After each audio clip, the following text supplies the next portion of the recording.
There's a few different type of facilities that a juvenile can go to. The first one I'm going to name is a detention center. That's a holding facility. That's where you go and you wait for a court proceeding. The second one is a residential placement facility. From my experience, those places can be ultimately worse than some of the secure places because of the amount of freedom that these kids can have. Then there is secure placements. Then there is state secure, which is essentially a juvenile prison ran by the state. So I was born in Lawrenceville, New Jersey. It was my mom, my dad, and my older brother, and we lived there for quite a while. My mom ended up getting pregnant with my younger brother, which then caused us to have to move out of that apartment. And we ended up moving to a different place in New Jersey, about 20 minutes away. Where was your dad? He was there. He was there the whole time. He's still here. Oh, okay. We moved to a different apartment complex. I guess that's when I started to realize some weird things going on. You know, my mom has bipolar disorder, so what I know now to be bipolar disorder, I was just, it was just odd behavior, right? Right. Um, so, one minute she's sleeping for weeks on end, the next day she's up, oh, I'm going back to college, I'm doing this, I'm doing that, so that was kind of an unsettling environment for me. Um, So we ended up getting kicked out of that apartment complex. My brother and some neighborhood kids flooded the bathrooms in like a recreational facility in the apartment. They put toilet paper in the urinals and flooded it. So we got kicked out. We ended up moving to a different house in New Jersey. It was like a farm style house. It was actually a duplex. We moved there. And this is when, my mom's mental health really took a toll. She she wasn't, she's not the type of person to be very delusional, but it's just erratic. It's erratic behavior. It's this, it's that. It's a million miles an hour. She's a manic depressive, right? Um, so she ends up getting pregnant with my younger sister. We're living at this farmhouse. And one morning, me, my dad, and my older brother wake up, and my mom, my little sister, my little brother aren't home. My mom ended up, you know, the marriage was really on thin ice. They ended up getting into an argument. My mom took them to Texas to move with her sister. So that didn't last very long. My dad got the kids back, whatever. But my mom ended up moving into a mental facility. She ended up, needing some type of treatment. And I think she realized that for herself at a certain point. Right. Yeah. So my How old mom, were you? How old were you? dude, I'm like not even 7 at this point, maybe 8, you know? Okay.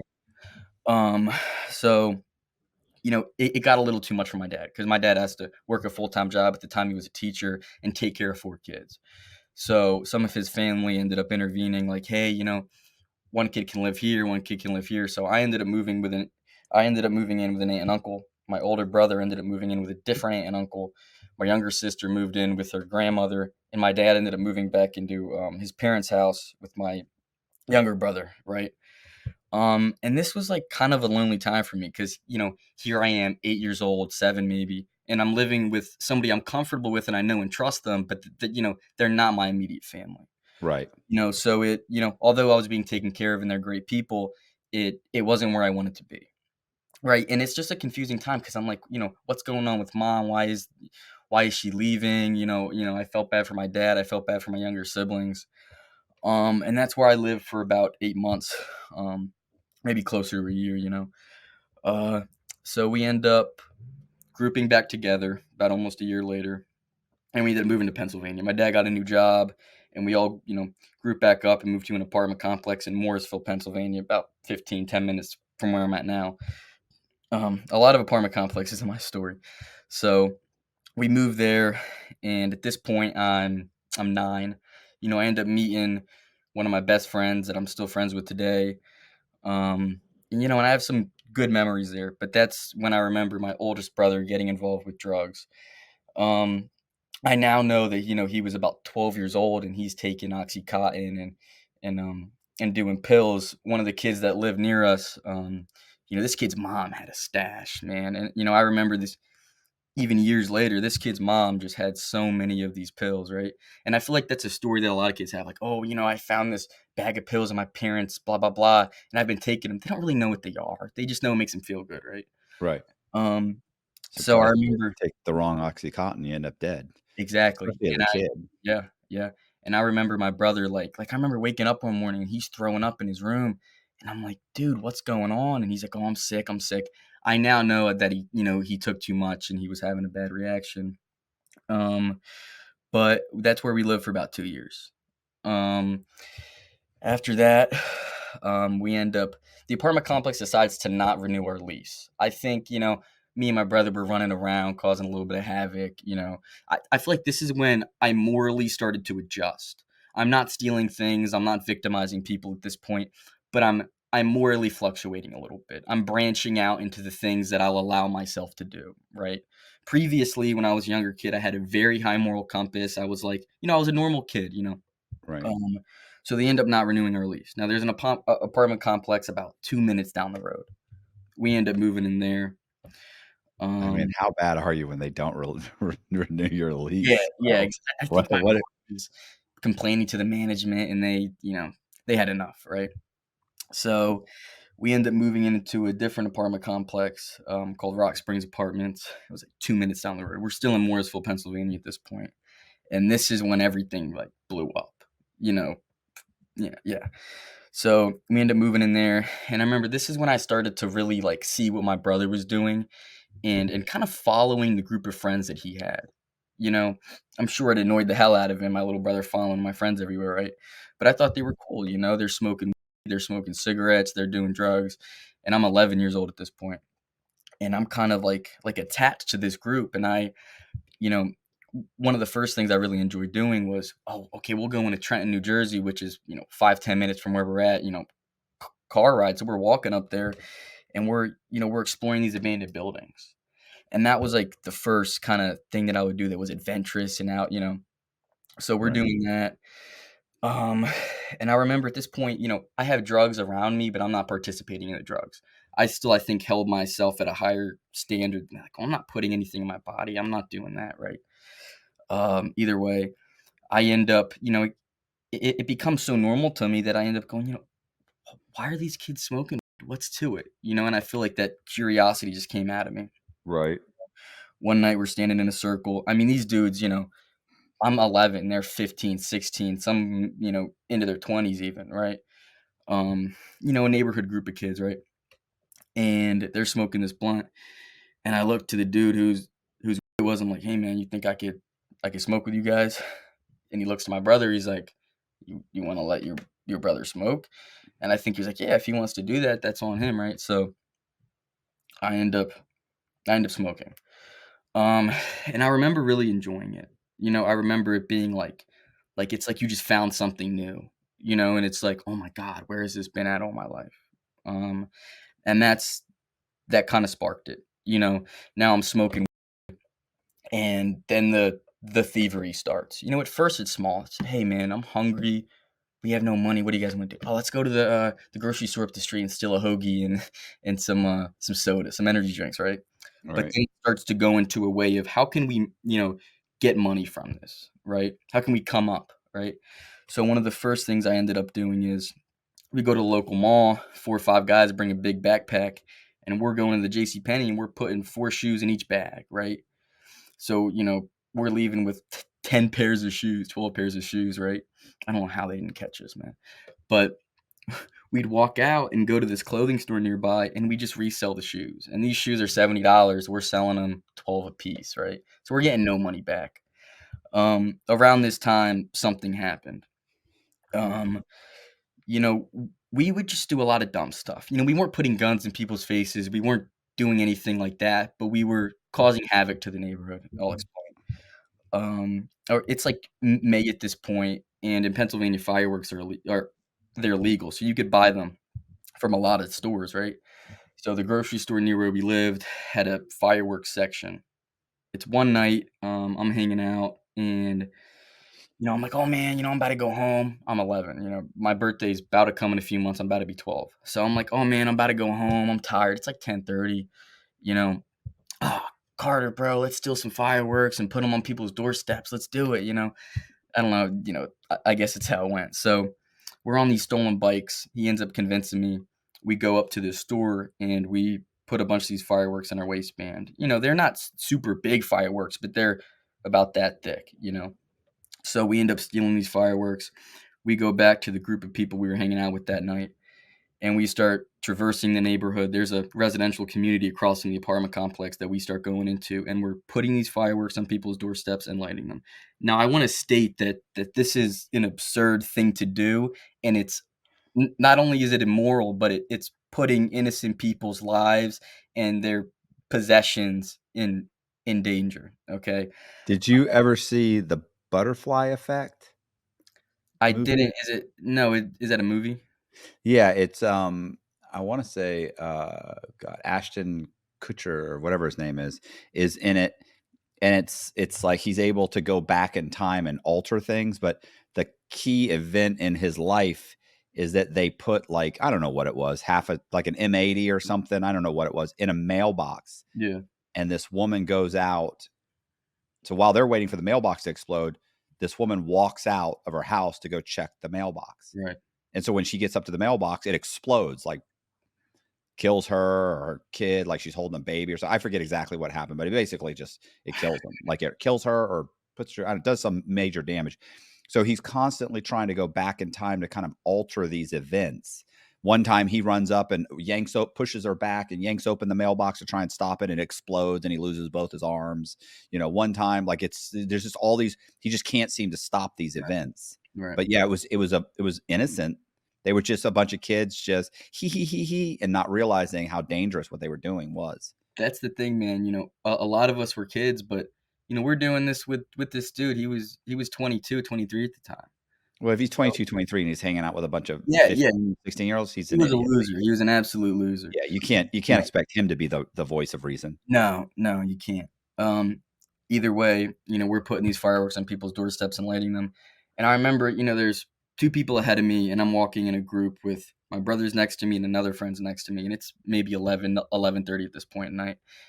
Hey, real quick, just wanted to let you guys know that we're looking for guests for the podcast. If you think you'd be a good guest or you know somebody, do me a favor. You can fill out the form. The link is in our description box, or you can just email me directly. Email is in the description box. So back to the video. And I looked to my brother, I'm like, yo, we got to get him to sleep over. And if we come back too late, my dad's he's not going to have it. He's going to be like, get out of here. You're too late, right?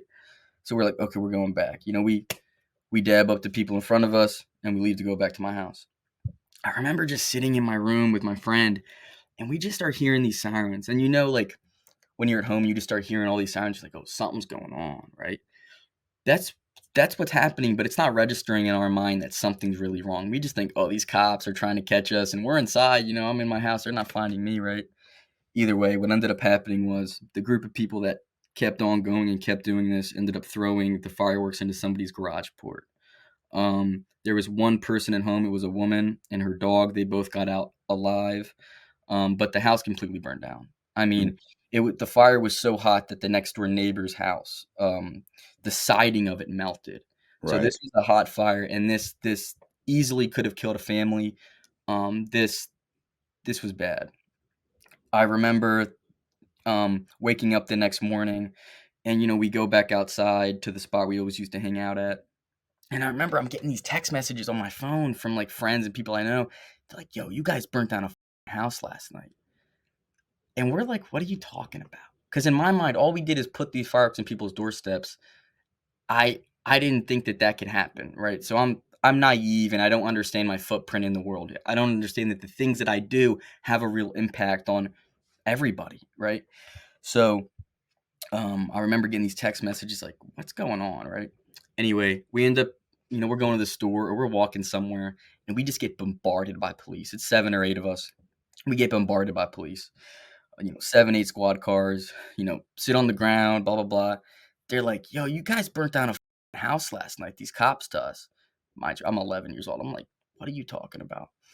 They end up searching one of the dude's bags and finding a firework in his bag, a singular firework in his bag. They end up catching one of the dudes with some on him. They take him down to the precinct. They call up my dad, like, "Hey, your son needs to be picked up. Pick me," and my brother was with me. You got to pick your sons up. My dad comes and picks us up. We go back to the apartment. And I remember the cops talking to my dad, like, your son's being investigated for burning down someone's house, right? And I think it was a little bit too much for my dad because my older brother's, this is the time when he's getting on probation. He's starting to get in trouble. And I think it's just a little bit too much. So he doesn't really register it. Like I wasn't really registering it. Either way, it's like a Sunday at this point. I end up going to school the next day. I'm in 5th grade. I go to school the next day and kids are stopping me in the hallways and in class and going, "Carter, you burned down a house last night." And at this point, I'm like utterly confused, Matt. Like I'm like, I didn't burn down a house, right? Like I'm not registering what's going on, right? I get home from school and I remember seeing the dude I mentioned, he's 23. I get off my bus and I see him and his name's Abe. I go, "Yo, Abe." Like, "Yo, what's up? Like, come here and talk to me, right?" And he ignores me. Like, he acts like I'm not even there. I'm like, "Abe, what's up, bro?" So I end up, I walk home. I'm in my house. We get a knock on the door. 2 detectives. Okay. And, this was my first, my dad's first time being involved with this. None of his family members got in trouble. So he doesn't know what to do. He doesn't know that, no, you're not talking to my kid. Get the out of here. He's more like, the detectives at my house, I guess they could talk to my kid. I mean, I'll be there. So he's like, okay, you talk to my kid, but I need to be there, right? They first end up talking to me. And they're sitting there and they're kind of like talking to each other, playing a little game with me, right? They pull out these pictures. The pictures are me and another kid stealing these fireworks from the store. Obviously, it had a security camera, and. So Right. he shows me this picture, and he's like, "That's you," and I'm like, "Well, yeah, that's obviously me, right?"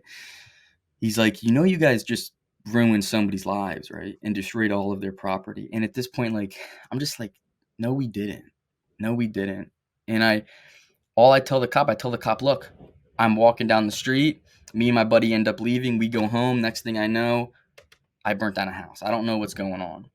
Right? I didn't know that the guy threw it in the garage. I'm blind at this point. And Right. I'm thinking they're lying to me. I'm thinking that somebody's welcome mat caught on fire. I'm not thinking that this person's whole house essentially exploded, right? Um but what ended up happening with that is the guy who threw the firework, he was 23. He was from Liberia. So he came over here when he was 15. And I think morally and culturally, things were a little different with him. So I think that's why he was, oh, I'm cool with hanging out with younger people that are, 15, 16, 17. I'm 23, right? So I think he was different culturally. He ended up getting 1 to 3 years in prison for that. And we everybody else didn't get any trouble. I think they looked at it as, okay, this much older guy is hanging out with these younger kids, and you know, the other people who were involved in it completely told and said everything. Um, but something I left out is after the detectives interview me, they start interviewing my brother, and my dad's there, mind you, and the detectives goes to my brother like, "Hey, your brother just told us that you did it. You threw the firework, you did everything." And my dad looks at my brother and goes, "Oh," right? And I remember my dad telling me that, and now I'm understanding, okay, the cops lied too. At this point, I'm like, no, the cops wouldn't lie. But then I remember my dad telling me, like, no, this is when I started to understand the tactics of the police. And yeah, I'm learning more about the criminal system. I'm learning more. Right. Um, Either way, um, middle school rolls around. I kind of like put that whole thing behind me because it was so painful. Just like, and I know that sounds bad, oh, it's painful to me, but I remember just feeling so much guilt and remorse for it that it was so hard for me to deal with at that age. And now, in my later years, I've been able to understand more, and I still feel bad till this day about it, right?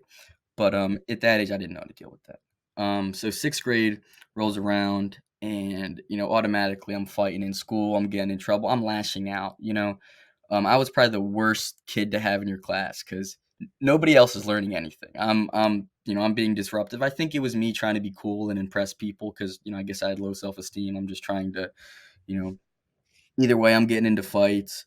They kicked me out of 6th grade. Maybe 2 months into 6th grade, I get kicked out. Okay.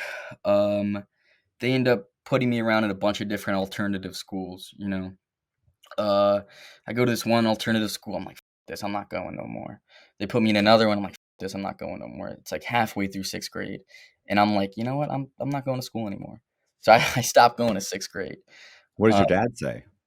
I mean, my parents they're trying to do as much as they can, but they're dealing with my brother who just got carted away to juvie for a year and a half. They're dealing with my two younger siblings. So I feel like at a certain part, I kind of fell by the wayside, as in like, oh, Carter doesn't want to go to school. Like, okay, he's not going to go to school, but I got to drive 12 hours into Pittsburgh to visit, my oldest son, and then things are going on with my mom and my dad. My mom ended up moving out at this time again, and yeah, so I don't go to school the whole the whole rest of sixth grade.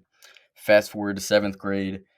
I remember having like an IEP meeting at the beginning of school, and they're like, "Look, Carter, we're gonna put you in this alternative school, and I think you'll like it. Let's see how it goes." So at this point, I'm like, "Okay, I guess I got to go to school because I want to eventually graduate, right?" And they're like, "Look, you're gonna go to juvie for truancy if you don't go to school." So I end up going to this alternative school. This is where I meet my co-defendant.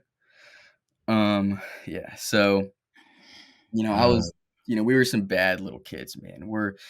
I meet my co-defendant immediately. I think the first time I met him, we got into a fight, but then after, a little bit, we start to get cool. And I remember he was like, "Yo, I found some weed in my dad's room, but I never smoked before." I'm like, "Oh, I'll come over. We'll smoke together." Right. You know, so very quickly it comes from, I'm seeing this kid at school to I'm hanging out with him every day and we're smoking weed together. Right. And the last group of friends kind of split up after that whole firework thing. So, I need a new group of friends. Right. So I'm hanging out with this dude. And very quickly it turns from, yeah, we'll smoke, we're smoking a little bit to how can we get as much weed as possible. So naturally we start to commit crimes to get the weed. I think a big thing for a lot of juveniles is theft from a motor vehicle. And that's essentially a term, car hopping. Um, right. where you're going around at 2, 3 a.m. in the morning and you're trying people's door handles and you're taking like change, bro. Like this isn't like high level stuff, obviously. Right. This is the lowest of the low, criminally speaking, right? But we're enjoying it. It's kind of fun to us at this point. Again, morally, I'm inept. I'm not registering that, oh well, the single mother that needs to start her car this morning, my dumbass left her light on and she's gonna try to get in her car to go to work and her battery's dead. I'm not registering all that. I'm just thinking, oh well, I'm gonna get some from this. And I'm you know so that ends up working for a while. But it started to get hot, man, because we're going out every night and we're running from the cops every night. The cops are closing in on us. I think at one point we would walk around the neighborhood and we're getting followed by undercover cops because we're walking around and like an unmarked car will just be following us, waiting to see us do something, right? Um, so that's when we come up with this idea. There's a laundromat near the house or my buddy's house, right? And inside the laundromat, it's a 24-hour laundromat. Inside the laundromat is what's called a coin pusher. Okay, it's this big machine that you put a coin in, and it drops on a bunch of other coins, and there's some cash in there, and it tries to push it off. It's like Oh yeah, yeah. It's got the my kids little like a little rake thing that does this, exactly, right? Yeah. exactly. It's like my kids, are going. We're going to the laundromat. My kid needs to do something for 20 minutes. I'll give him a few quarters, right? That's what Right. it's for, right? So we're like, that's free money sitting in a 24-hour laundromat. Tonight we're gonna take the sledgehammer and smash it open. That's the only logical thing to do with something like that, right? Of course. So we go in there 3 a.m. We didn't even put masks on or gloves on. We just, hoodie string, tighten it up. We go in there at night. I'm 14. My co-defendant's 13 at this point. I remember I smashed it. I smashed it once and it was a 2 panel of glass. So I smash it once, I smash it twice, boom, an alarm starts going off, whatever. I take my bag. Me and my buddy are just like taking these quarters and putting them in the bag, and we're. So we end up going back to his house. Okay, by this time it's like 4 a.m.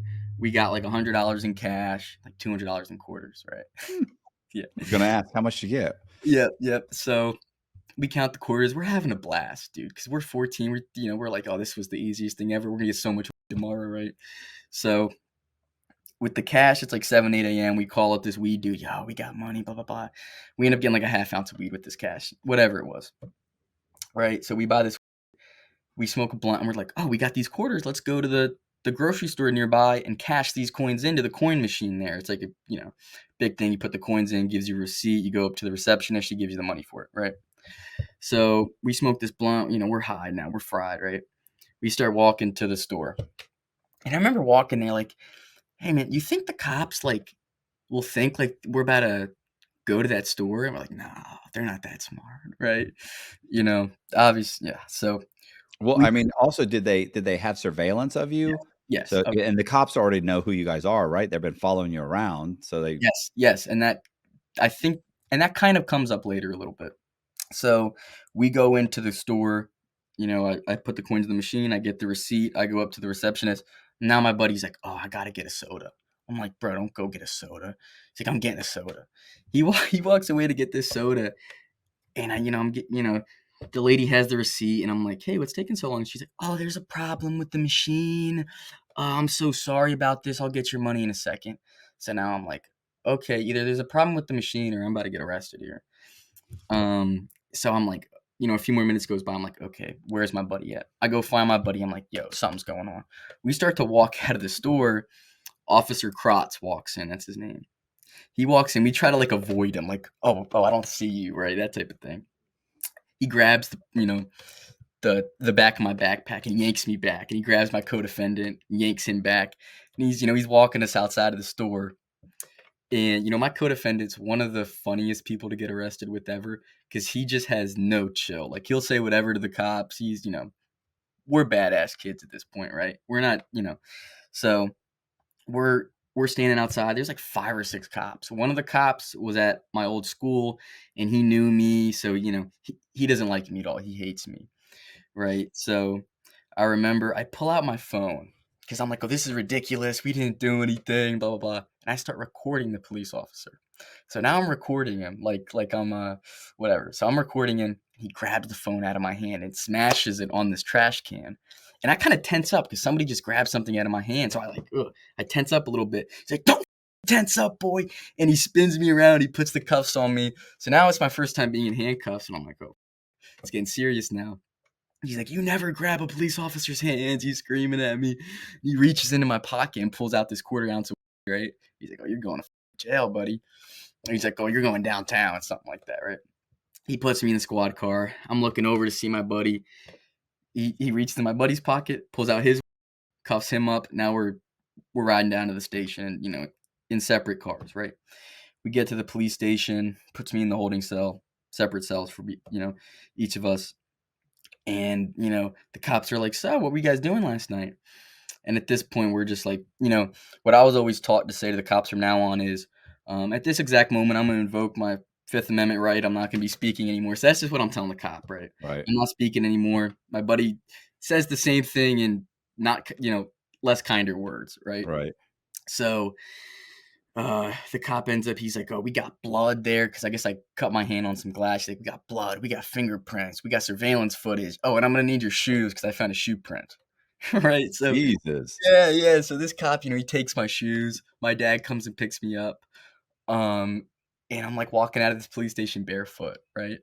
My dad comes and picks me up, and I just remember my dad's in the car, like he's probably thinking, like, "What the is wrong with my kid?" Right?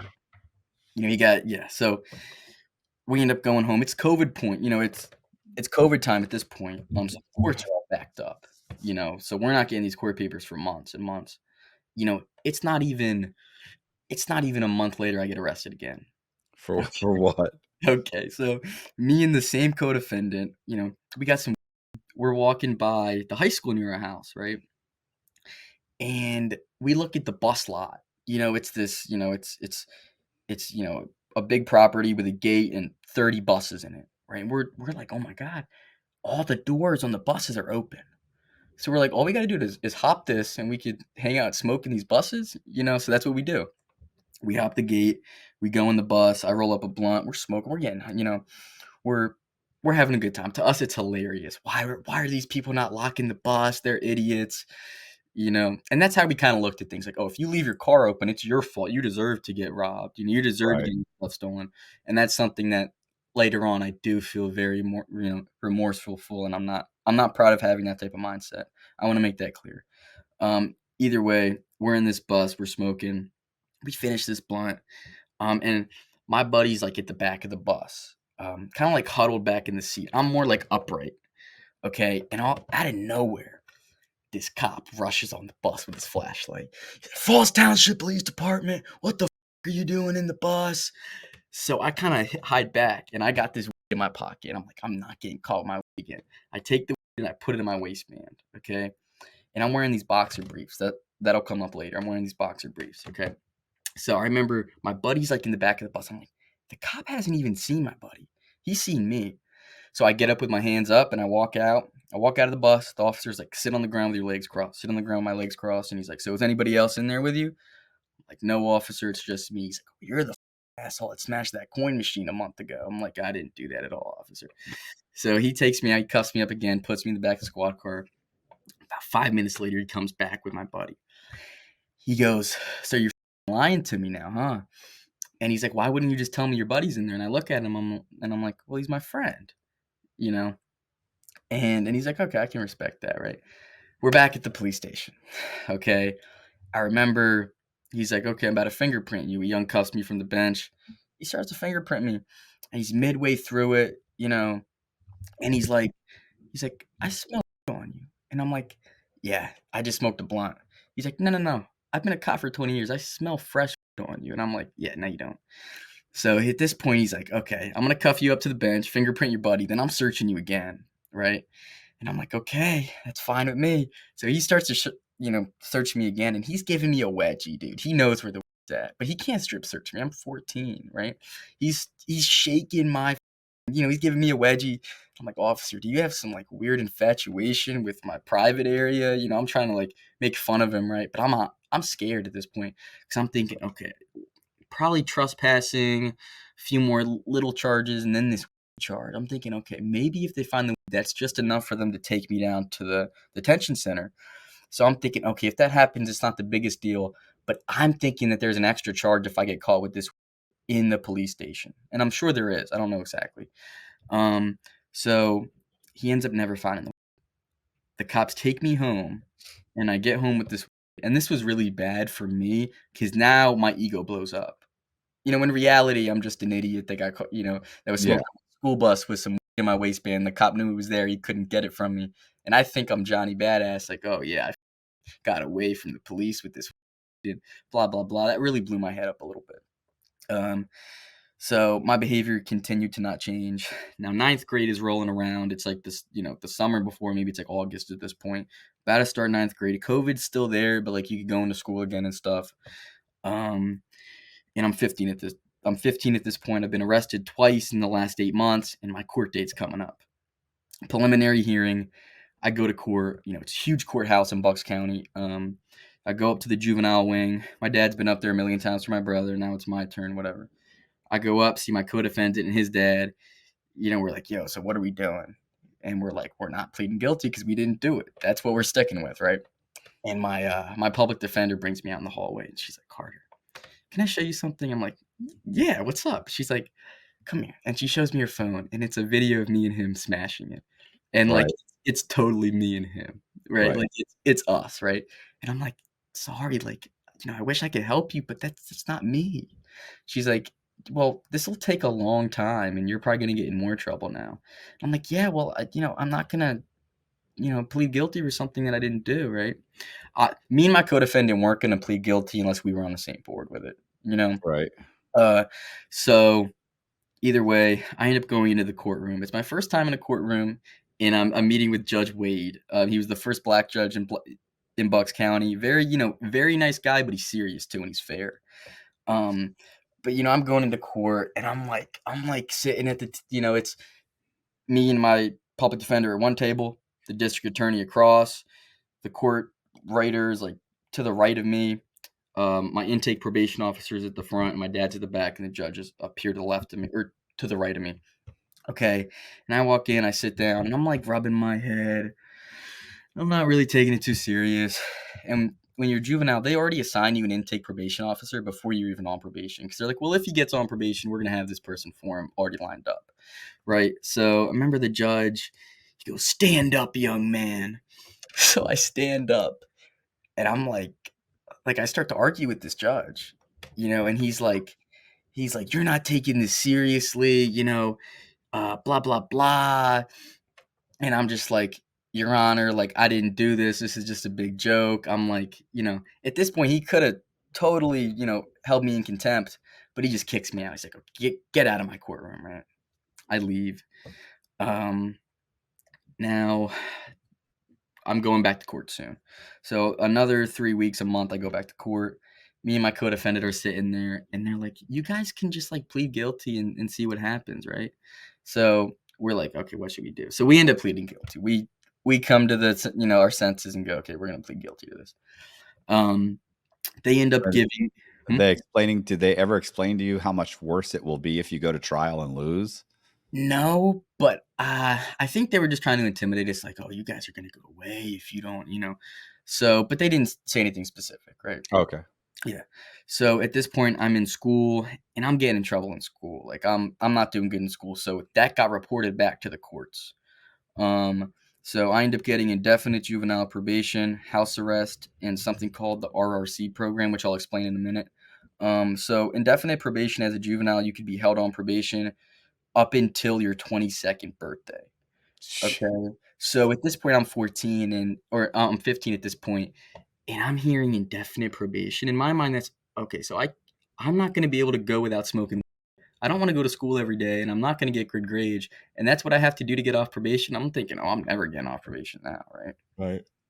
So I'm like, oh, this sucks. So house arrest, and RRC program. So that program entails, 5 days out of the work week from 4 to 8 p.m. after school, you're going to this program. And then on Saturday from like 7 to 3, it's like you're sitting in groups, you're picking up trash. It's like, it really is a good thing because it's a way to keep kids in their community. Like, hey, this kid did this, but let's not send him away 5 hours, to some facility where he's going to get worse at. Let's keep him in his community, put him on house arrest, monitor them very closely, but at least they'll be home with their family, right? Right. And maybe they'll learn something while they're doing it.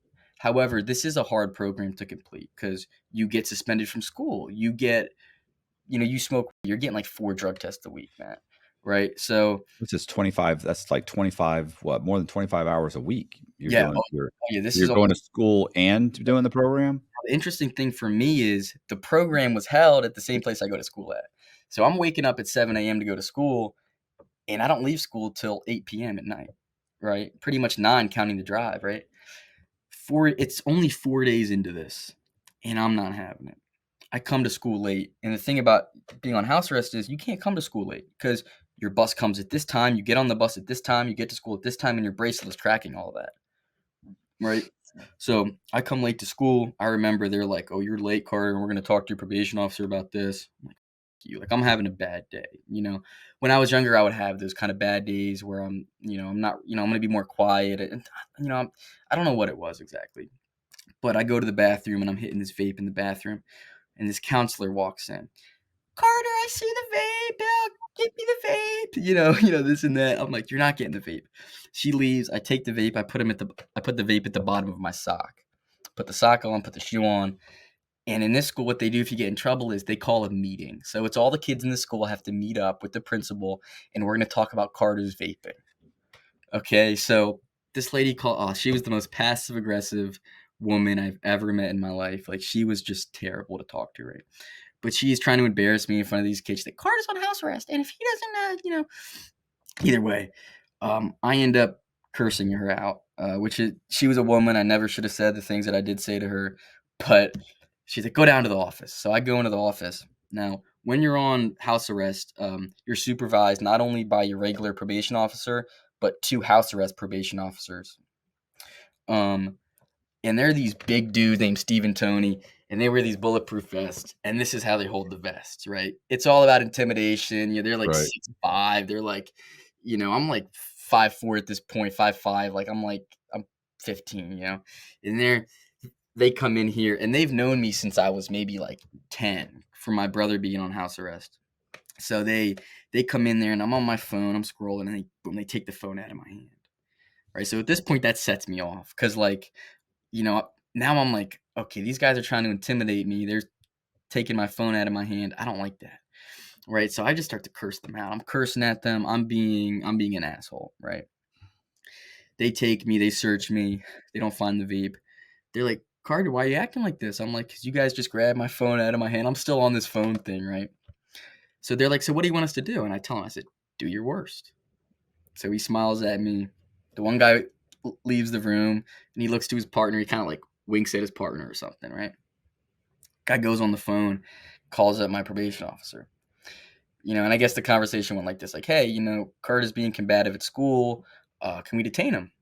Yeah, for sure. Go ahead.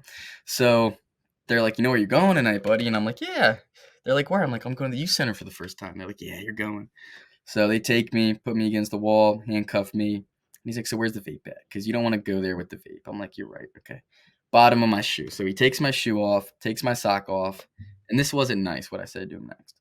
He finds a vape and I'm like, put my sock back on, bitch. Like at this point, I'm just dragging it out as long as I can, right? Puts the sock back on my foot, puts me in the unmarked car, and we're going down to the youth center for the first time. Okay. I get there. I walk out of the, he grabs me, brings me out. The Sally port opens. So for the viewers, the Sally port is, one locked door followed by a small room, and the other door cannot open until the last door has been shut. So I Right. walk into the Sally port. Straight ahead is another room past the other door. And I'm looking around. There's a guy standing there that I know to be a man named Jamie. What's up, Jamie? And he's standing there. I don't like this guy at all. He's an asshole. And he's on this computer and he's typing away. And so they open the other door. I walk out and I sit on this chair. And now Jamie has to ask me some informational questions. But he looks at my last name and he goes, Lee. He goes, oh, I know your brother. I'm like, yeah, you know my brother. And he's like, how he's doing? Oh, good. Blah, blah. We're having a conversation, right? He asked me a few more questions and I get brought into a different room to be strip searched. Okay, so at this point, I'm like, I guess this is all part of the course. So it sort of goes like this. Yeah. Lee, take your shoes off, hand them to me. Take your socks off, shake them out, hand them to me.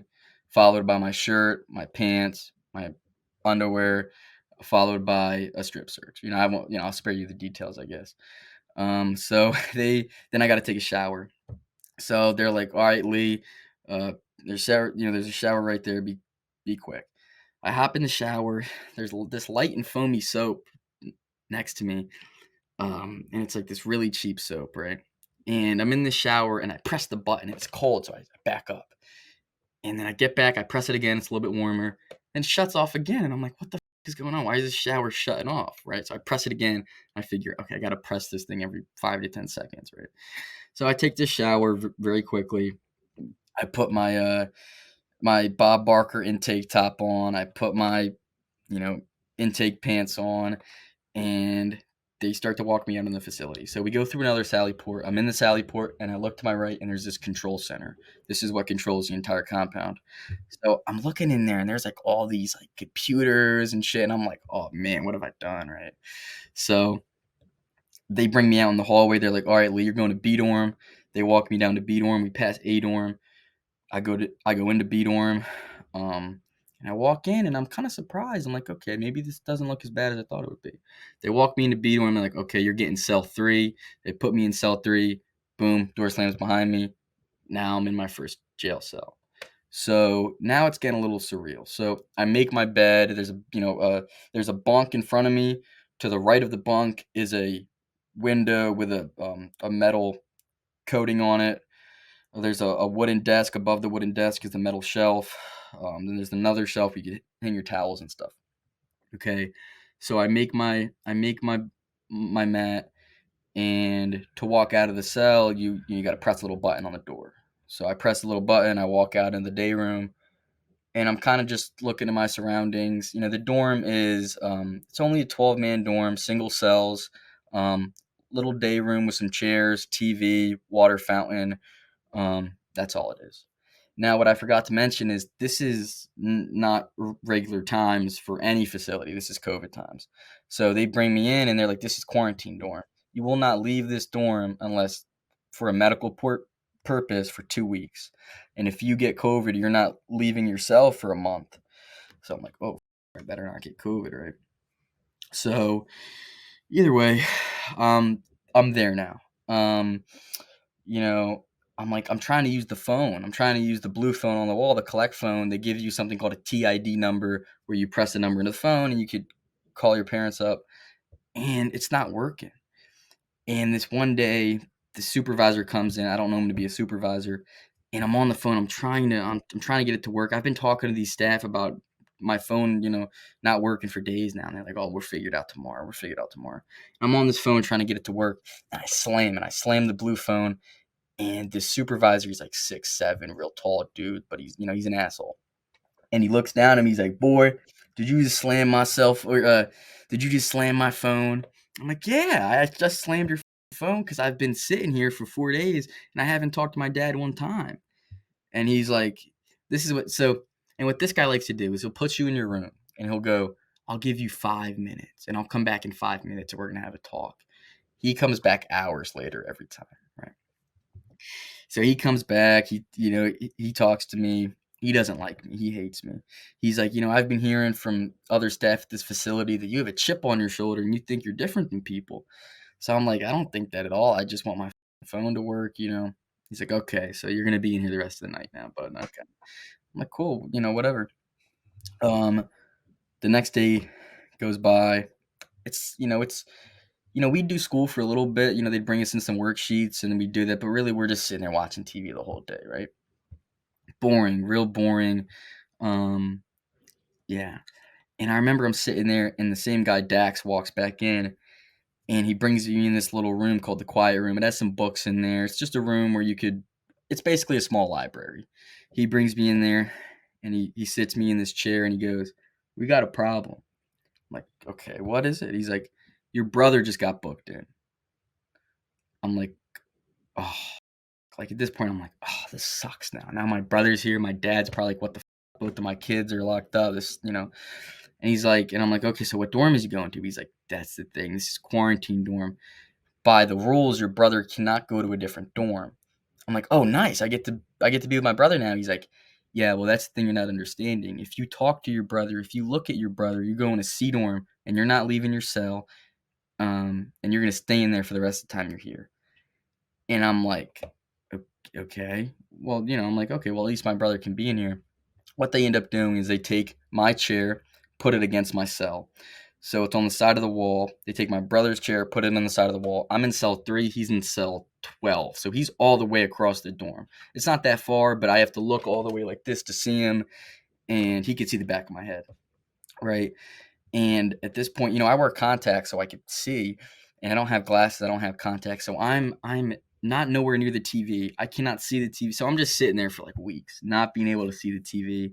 My brother's in there with me. It's like it's all bad, right? We were in there with some kids who they weren't giving us any problems. There was really no problems that time I was there. Um, so I end up going to court, and it's all Zoom court. We're not getting shackled. We're not going to Right. the house, so it's just Zoom, right? I'm on the Zoom court and they're like, "So Carter, we want to give you another chance on house arrest and at that program, but we don't trust you to release you right now. So what we're gonna do is we're gonna put the bracelet on you, and every day you're gonna stay here for 20 more days, and every day you're gonna get picked up by the program, and they're gonna take you there, and you're gonna come back at night."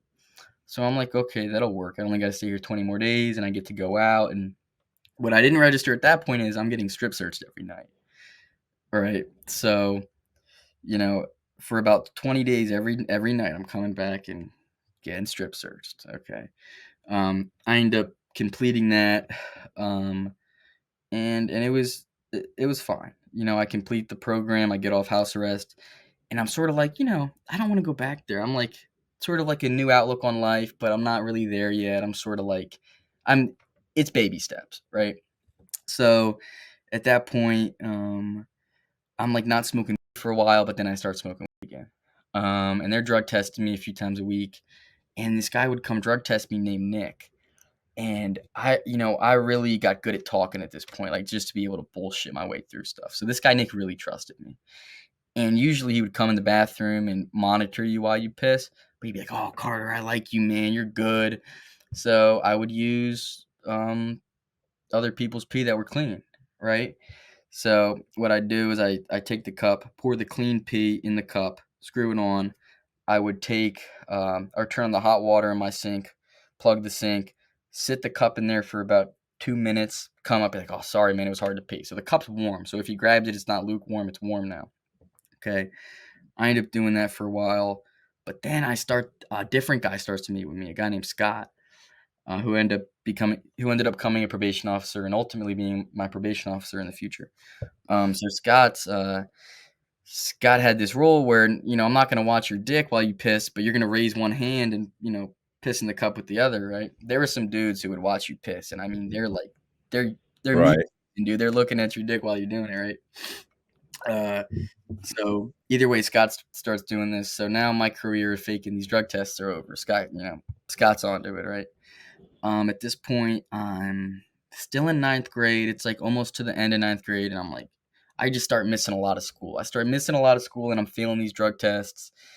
And my probation officer, she's a woman named Amy Dower. And at this point, Amy's like, Carter, like, I really don't want to have to book you again. And if I book you again, you're not doing a month. You're going to placement. You're going away. And I'll explain placement for really quickly for the viewers. So there's a few different type of facilities that a juvenile can go to. The first one I'm going to name is a detention center. That's a holding facility. That's where you go and you wait for a court proceeding. The second one is a residential placement facility. This is a place where you're not home. Sometimes these places can bring you out in the community, but it's still pretty much a correctional facility. It's just the doors aren't locked, so you get a lot of kids that are running from there. You get from my experience, those places can be ultimately worse than some of the secure places because of the amount of freedom that these kids can have. Then there is secure placements. These are, almost juvenile prisons, but they're not really there yet. Then there is state secure, which is essentially a juvenile prison ran by the state. The other facilities are ran either, they're privately owned or it's a non-for-profit, and the detention centers are usually ran by the county. Sometimes, a not-for-profit place will open up a detention center in their facility. I've seen that happen too. Either way, I'm on probation. I'm smoking weed. I'm not going to school. That's where I was at. And my probation officer, she's like, "Look, Carter, I'm scheduling court, and I don't know what the judge is gonna do." I'm like, "Okay, I understand." I go to court. It's a judge named Finley, Judge Finley. He's also an adult judge. So he's like, Carter, look, dude, I sentence people to life in this courthouse every day. He's like, you're here for some minor stuff. You can go to school the next 30 days, and you won't go to juvie again. And I'm like, yeah, I got you. Like I'm going to school. I'm not smoking anymore. Obviously, I didn't do any of that. Okay. Uh, I continue to smoke. I continue not to go to school, and I'll go to school every now and then. And I remember I'm in math class, and I was in like a special math class, and I remember the teacher coming up to me. She's like, Carter, she's like, why don't you try with this? You're not stupid. Why don't you try? And I'm like, Miss, it's been 3 weeks and I haven't been to school more than 5 days. In a week, you're not going to see me in this classroom ever again. She started to like get emotional about that. Like Carter, like you always got to try. Now I gave up. I'll tell you a funny story about that math class real quick. Uh, I started to get into some psychedelic drugs. So the one day I get the bright idea to drop in school. So it's like second period, right? My next period's Spanish. So I drop this tab of acid and I'm in the bathroom. I'm hitting this vape. I'm drinking my Red Bull. I'm having a good morning and I'm starting to feel the come up of this acid, right? Either way, I walk out and I'm going to class. I'm going to Spanish class, and I definitely start to feel it, right? It's hitting hard, and this high school's big, like 2,000 kids. So these kids are walking past me. I'm up. I go to Spanish class and I sit in the back, and I'm like, I'm not in Spanish class. Like I'm hearing a different language. I'm out there now, and I need to use the bathroom. So I raise my hand. I'm like, sir, it's a male. Like, hey, can I go to the bathroom, please? He's like, yeah, but you got to say it in Spanish. Right? So I gotta say how to use the bathroom in Spanish while I'm tripping on acid, and I have no idea to do it. I just walked out of the class to use the bathroom. Um, I end up going to that math class the same day, and I don't know what I did off that in that math class, but the teacher said, "Yeah, Carter can't come back." So I ended up having to do that math class in a different room on Zoom for the rest of the time I was home. Court comes around again, and I walk into court. the judge is reading off something. It's like 2 minutes into this court. I swear in, whatever. Oh yeah, detain him. So the sheriff's detained me. Um, I get walked through the holding cell. I'm in the holding cell pretty Well, quick. what was he reading? What do you mean? Did he read something, or why were they detaining you? Just Yeah, because you weren't behaving I like wasn't they? going to school. My drug tests were failed. So essentially, he was reading a report that my probation officer Yeah, gave him. he's done. I'm done. Exactly, exactly. He didn't even give me the time of day to talk to me about anything. Right? Boom, whatever. Now I'm booked. So I'm in the paddy wagon going back there. Um, I get booked in again. Strip search, everything. It's been about 4 months since I first left the facility. Is your brother still there? No, my brother was at this time. My brother went to a juvenile. So I went home, and my brother ended up going to a different placement called Forestry Camp 3. He ended up going there for I think 3 to 6 months or whatever, and he went home. So at And it's this a point, placement, right? It's a okay. juvenile placement. So at this point, my brother's home. I'm booked in. Put me back in B dorm, cell 7. I'll say maybe cell 6. Either way, this is like it's no longer quarantine dorm, so it's full movement now. So I'm going to school there, and now I'm really starting to see certain behaviors in kids. Um, the dorm I was in at that point wasn't bad. I was in there with this kid Ethan, who he had conspiracy to armed robbery charges. He was a cool kid. I remember me and him, we're watching Netflix. They'd put on Netflix for us and stuff. And then one morning I wake up and now there's a whole new set of kids in here. Now the dorm's full now. It's full with these Philly kids. I'm from Bucks County, so the Philly kids, the kids from the city hate kids like me because he's not from Philly, he's a pussy. So now you got to kind of traverse the dorm differently. Now I'm not laughing as much. Now I'm not having fun as much. Now I gotta, not put on a tough face, but now I gotta make sure I'm not getting with, right. Right. And I was like, I'm 15, bro. I'm not a tough guy. Like you know, and I remember this kid Shane that was there, probably one of the most insufferable human beings I've ever met. I mean, this kid thought he owned anything. Like, like, like, uh, like, oh, that deck of cards, it's my deck. I'd be like, bro, that's Right. not your deck of cards, bro. That's the dorm's deck. Oh no, that's mine, bro. I've been in placement 10 years. And I started to meet these kids who I like to call placement hoppers. Right. I'll explain. And what they do is, okay, let's say you're 14, you get arrested, you go to detention, you get sent to a placement, you start fighting in that placement. You're fighting kids, you're not behaving. The probation officer, the counselor at the placement, they decide, hey, this kid's not going to be here much longer. So they do what's called an FTA, a failure to adjust. So they send the kid back to detention, and then the judge has to decide which placement to send to next. So now he's hopping from placement to placement. It's been 3-4 years. This kid hasn't been home because he just keeps getting worse every place he goes. Right. So I start to meet a lot of those kids who, they've been gone 4 or 5 years. Right. I've been gone 3 weeks, bro. Like I'm not even like we're different people. Like we're not the same, right? I started, yeah. About a month goes by, and I remember going to court for not the first time, but it was the first time that they started sending me back to real court. So I remember it's my first time actually being like chained to other people going to court, and the night before they take your shoes. I still don't know why they take your shoes, but they take your shoes in the morning. They bring you out to the intake room.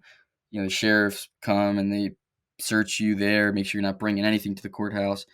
They link us all together, um, and boom, I go to court. The judge is like, "Okay, Carter, uh, he's like, yeah, you're not going home, and you're going to placement." They're like, "We still haven't found what placement you're going to." So the detention center I was at has 3 detention dorms, A, B, and C dorm, and then 2 other dorms that are a residential placement. So on the other side of this detention center, I could look over and I could see these other dorms. It's still the same kind of dorms, living, but this is a place that you get more help here because at the detention center you're not getting any help. This place, they give you a counselor. Yeah. Yeah. So The other places are just warehousing you. exactly. So they're like, okay, we're thinking we're going to send you up there, but we want to see how your behavior is a little better. At this point, I'm in detention, and I meet this kid named Sertain. This kid was a dickhead. He's from Chester County. Every kid I've met from Chester County has been shot. Every one of them. Like, everyone there has been shot, right? This kid had an interesting wound. This kid wasn't shot in his arm and his leg. He was shot in his dick. Yeah. Ow, how'd Yeah. that happen? Well, I'll tell you. So I remember he's talking about getting shot. He's like, "Yeah, bro, I might have to walk out of here in a wheelchair. My legs are messing up." And I'm like, "So where were you shot, bro?" He's like, "The bullet went through my dick into my body, and they removed the bullet." And I remember asking him like, "Bro, I don't mean to be like too personal, but like, did your dick get removed?" And he's like, "Well, no, I have a dick, but it's not the same." Right? And then that kid got switched dorm. So he got switched to, I think, A dorm. The interesting thing about A dorm is they will house you with women. So I will be sitting on one side of the dorm, and there will be girls on the other side of the dorm, and you could talk to them. Now, if you touch them or get near them, you're getting a PREA charge, Uh, Right. but it's an interesting dynamic when you're in there, because it's like you're with these girls, and it's like some of the guys now they're acting tough to it's not a smart thing. I don't think the facility ever should have done that, right? They end up taking this kid Sertain out of B dorm and going to A dorm. So I'm in B dorm now by myself without this kid. Then they transfer me to A dorm. Um, and I'm there, and he's just acting different. He's acting tough. He's trying to like clown people. Oh, the front seat's my seat. Oh, he starts doing that. And I remember one day I'm sitting down, and he makes a joke to me, and I remember like uh like saying something back to him. Oh, don't talk back to me, you know. So I remember at this point, I'm like, okay, I gotta do something now. So I stand up, and immediately the staff come and pull us away. Like these staff are good, bro. These staff know what they're doing. They come and they pull us away, and take me to my cell. And I remember the director of the program I was about to go to comes over and enters my cell, and he's like, Carter, he's like, there's gonna be kids over here that are gonna piss you off more than that kid ever can piss you off. So if you're up here and you fight, if you get in trouble like that, you're going to a secure program for 12 to 24 months. Like, you're not coming home till you're 17. You're 15 now. You got to understand that there's so much in this for you, you know. And I remember thinking like, he's right, you know. So a few days later, I get moved over. They book me out of detention. They book me into the other place, and I'm walking over. It's just through a Sally port. They walk me over. They open the door, and I walk in. Now it's a little bit of a different environment. It still looks the same, but there's like a PlayStation 2 in the back. There's a nicer TV, and I walk in and I see this kid Jatar and a few other kids. I think the other kids that were there were at the gym or something. So there was 12 kids there. I meet this kid named Jatar, and I sit down and we're talking. I'm still in my intake, I'm still in my detention clothes, but I got these white Air Forces on. And this kid's like, he's like, yo, I like your shoes. They're clean, bro, but they're a little dirty. You think I could clean them for you? So I'm a little skeptical, but I'm like, No. so you clean Good. shoes, right? And everyone else is like, yeah, he cleans shoes. So I let this kid clean my shoes. Now he's sitting there with a 7-Eleven cup, some soap in it, and a toothbrush. He's wiping my shoes off, and he's like, okay, so what I do now is I take him and I put him in the washer, because there's a washer inside of the bathroom to make us wash our own clothes and stuff. So I'm like, Yeah.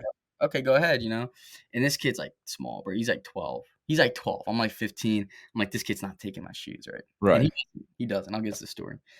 A few hours later, this kid walks out with my shoes, and I could just see the expression on his face isn't the same.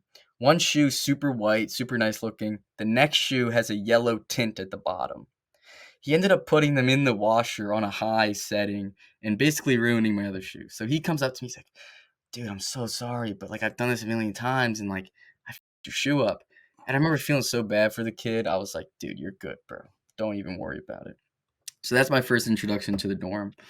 Um, a few other kids come in the dorm, and I remember I'm sitting down at the table. We're playing Palace. You know Palace? You ever play Palace? No. Okay. No.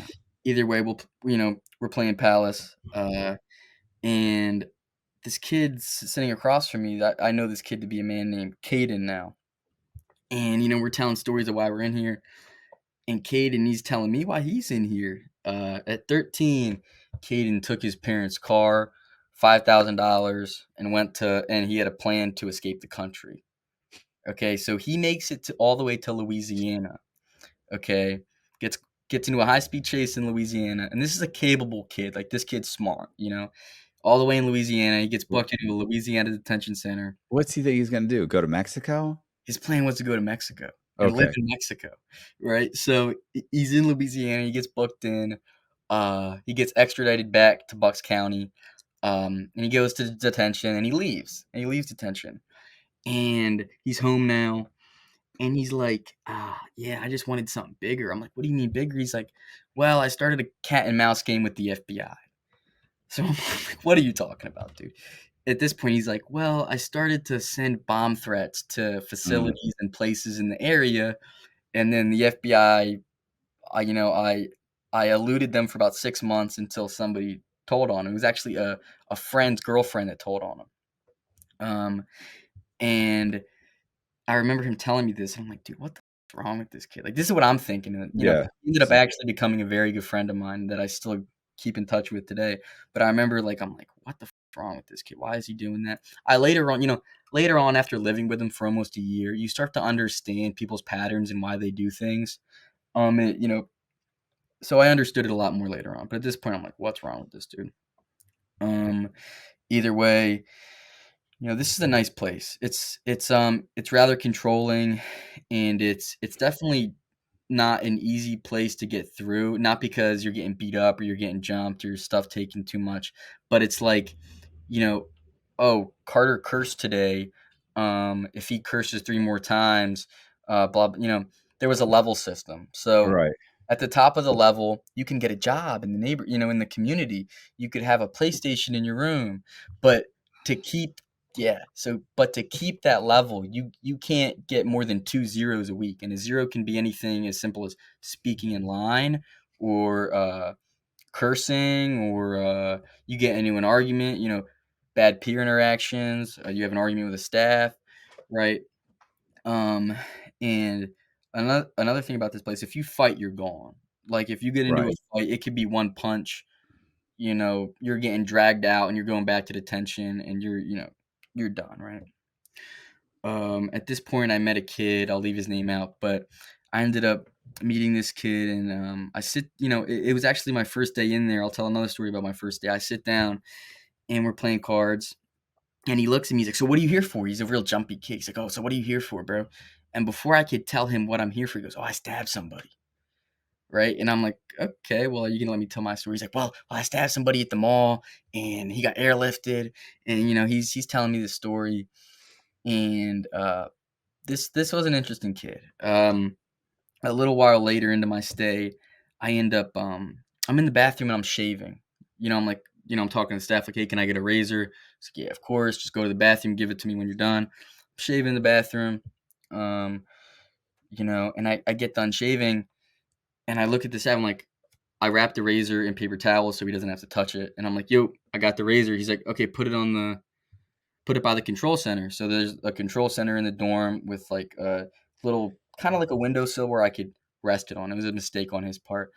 So he's like, "Just rest it there." I'm like, "Okay." So we end up lining up to go to, I think it was lunch at this point. And he's like, "Carter, where's your razor at?" I'm like, I put it on the windowsill, bro." And he's like, "Well, no, you didn't." I'm like, "Yeah, I did." And he's like, "Everyone locked down." So boom, like they don't even send us to our rooms because they don't want us to hide anything. They're like, "Sit down." They call all the supervisors in, um, and they're like, "We need to find this razor." No one's doing anything, Um, they go to the bathroom. They empty out the trash can. They find it. Now, what they didn't know is this kid that I was playing cards with to stab somebody. He ended up he was able to remove one of the razors. I think it was a blade with two razors. He removed one of the Right. razors, and they found it. They're like, "Oh, we got it." They didn't even check it for the extra razor, right? Stupid. Um, and this kid started to become suicidal at that time. So he'd come up to me and he'd show me his wrist, and his wrist would be like mutilated, like absolutely mutilated. And the staff knew at this point, so they're putting him on suicide watch. uh, which at night for the staff, that's a lot because now they gotta come by your room every 15 or no, every 5 minutes. Now in every juvenile facility, every 15 minutes you have to get checked on. So what a staff will do is they'll come around with a flashlight, uh, or just a key, and they turn on your light with a key, and they have this thing. It's called a beeper. They beep the side of your door. It connects to a magnet and makes this beeping sound. So imagine you're trying to sleep every 15 minutes. It goes beep. Your light gets turned on, and then it smacks against the wall. Right? Mhm. Kind of hard to sleep. You get used to it. Either way, this kid starts to cut himself and do weird stuff. And I remember one day he come, he's sitting next to me and he's like, "Yo, I brought my sheet into the bathroom and I just tried to hang myself." And I look at his neck and his neck's all fucked up. And I'm like, "What do you mean you just tried to hang yourself?" And he's like, "I just tried to hang myself." And another staff that's right next to me looks at this and hears what's going on. So he's like, "Oh." So that kid ended up getting kicked out of the program for that. I ended up meeting up with that kid later on when I went to detention again. I'll tell you that story too. Um, Either way, that was a good time of my life being there. No, man, It doesn't sound like a good time of your life. no, I'm gonna be honest, I enjoyed it. I met a lot of people, who I enjoyed speaking with. I found my love for fitness there. I started working out, and I turned 16 there. So, um, I'm Is 16 your now. dad coming to see you? Yeah, yeah, my dad's coming to see me. My mom would come to see me a lot. Um and I'm partaking in some therapy there. They give you a therapist and make you talk to her once a week and stuff.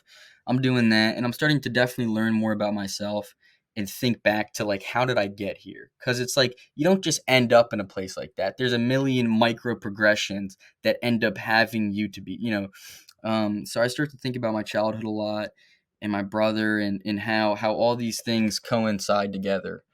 Um, and it definitely, that's why I say it was a good experience because I learned a lot about myself. Now I didn't obviously, I got in trouble again, so something I was missing something there. I think I was just too young, man. So I turned 16 there, and I remember like it's getting time to where like I should be leaving. I've been there like 7, 8 months. I start getting a little stir crazy, like You're not still going to high school though, right? You're still in going the taking facility. classes? In the Okay. facility, yeah. So they run the school in the facility. It's not a bad school. They teach you what they can, right?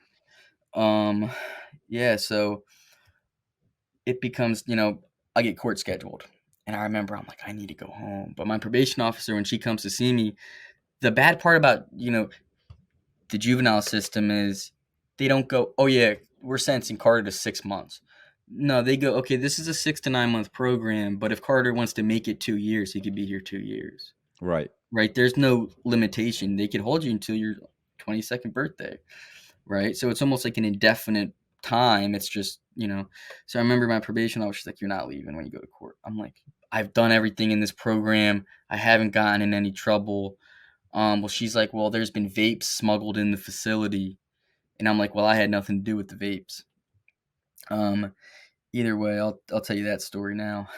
So a good a good friend of mine that I met in the facility. Every week they would take us to this drug and alcohol group, and in the drug and alcohol group were kids of all age, teenagers of all ages from the streets. So they'd be coming from the streets, we'd be coming from this facility, and we started to get cool with some of these kids, and we'd sneak vapes back. Okay, but this one kid, he would sneak him. He'd put the vapes in his ass. Right. Jesus. Yeah, Okay. yeah.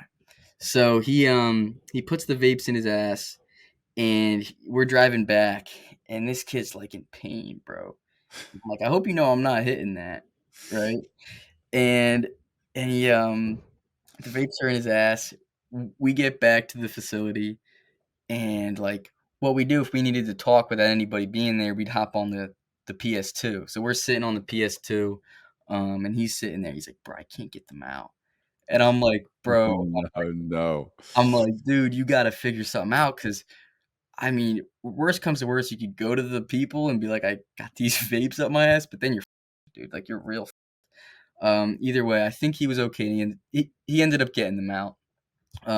Around this time, like, the programs, people really started to to do some stuff within the program. This kid, his stepdad died, and I remember sitting with him, and he got a phone call like, "Oh, my stepdad just died."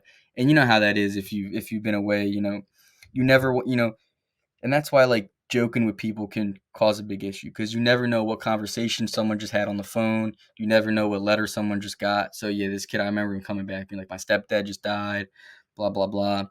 He ends up going to the funeral. Now at this facility, his stepdad had a overdose. Now at this facility, you can bring back a guitar and play guitar. So this kid goes to the funeral. They let him go. He comes back with this guitar case and this guitar. And they're like, "Okay, well, we got to search everything. You can have we're going to talk to your case manager, see if she'll let you have the guitar." He's like, "Okay."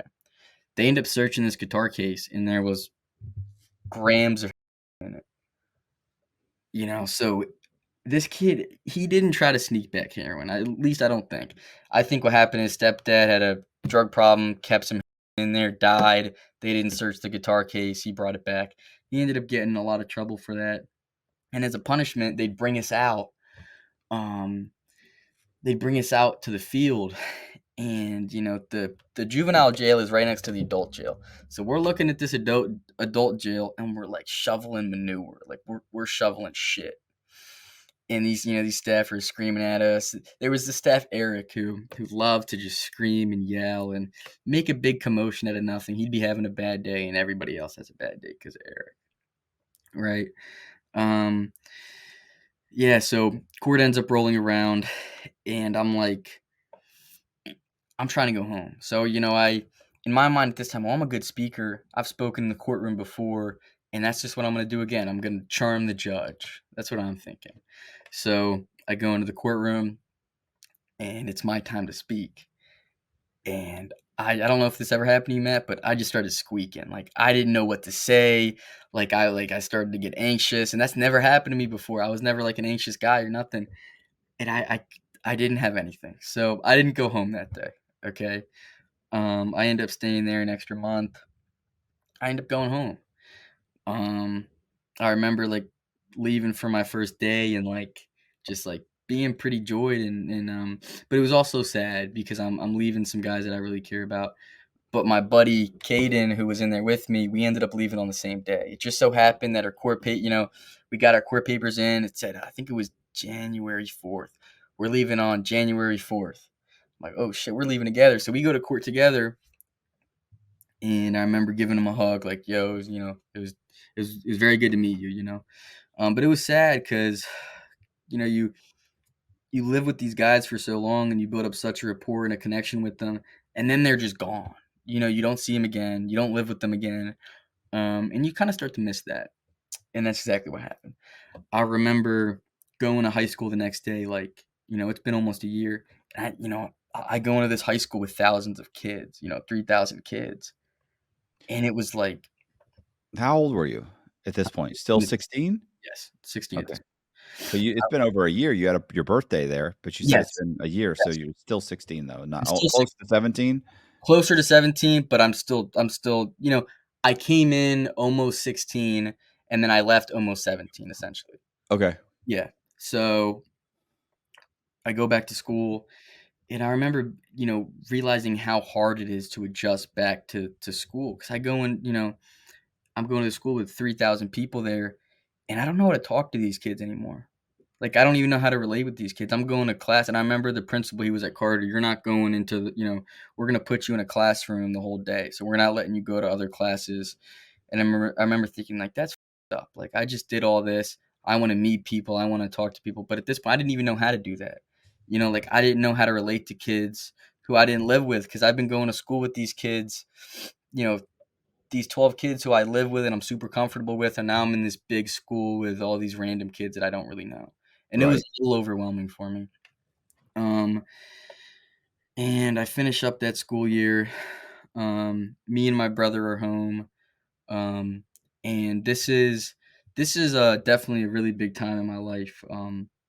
So a little while ends up going since I came home. That summer comes around. And me and my brother at this point, like we're pretty close. I would say that.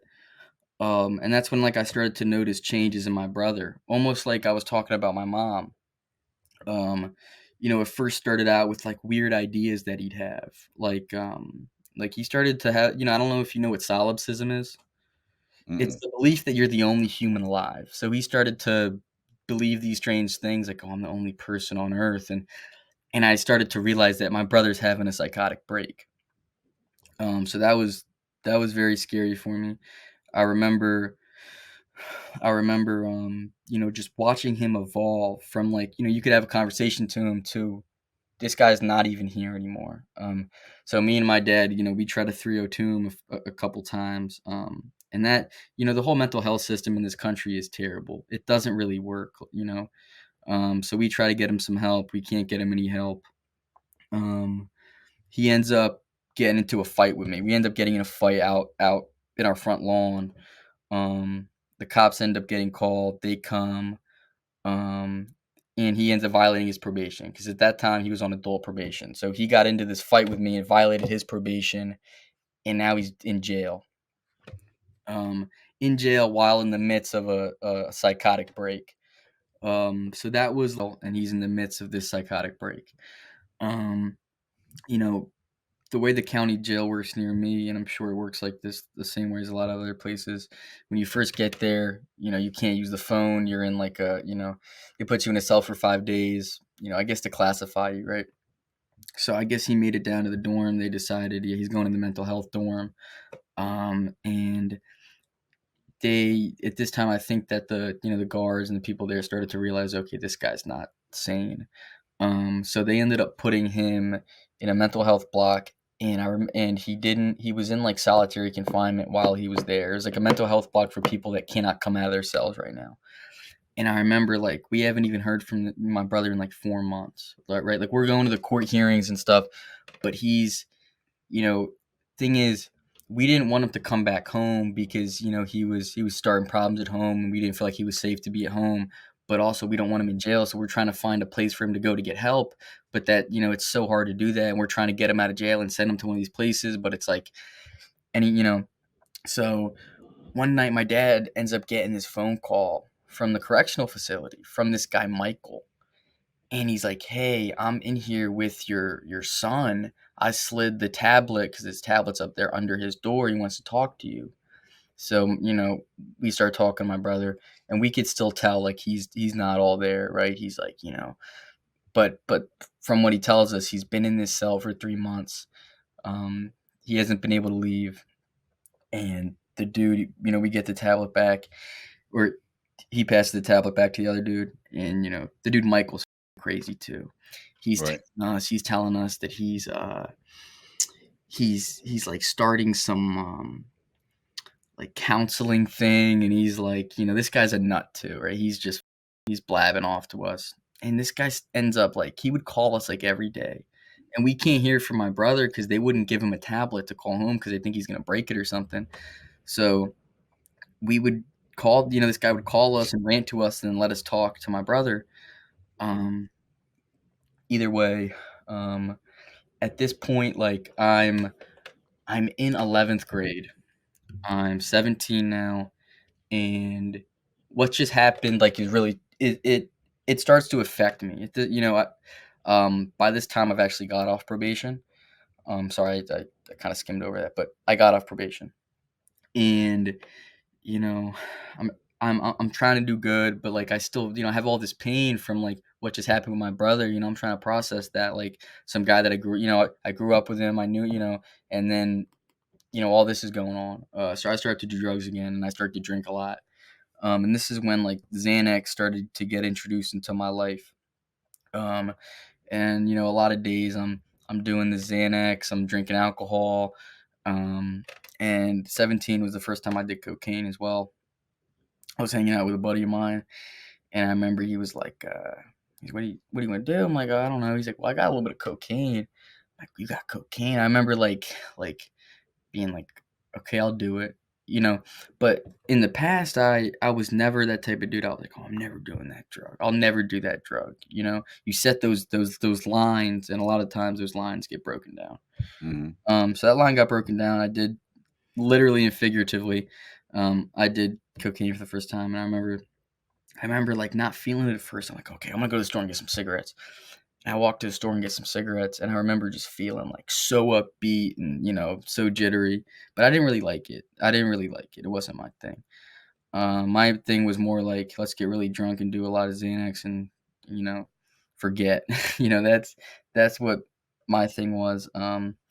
So at this point, I'm about to be 18, and I'm so scared about being 18, because I'm like, I turn 18 and I start committing crimes, or I go to jail. I'm gonna actually be charged now as an adult, and I'm right.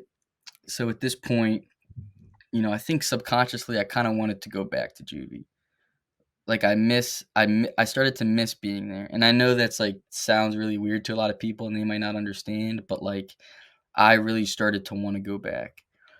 So I just start to wild out. Like I'm doing I'm doing drugs almost every night. I'm still like very into fitness at this time, so I'm working out. I'm doing that, but at nighttime I'm off. Wake up in the morning, go to the gym, off. Right. Um, I still had that love for fitness.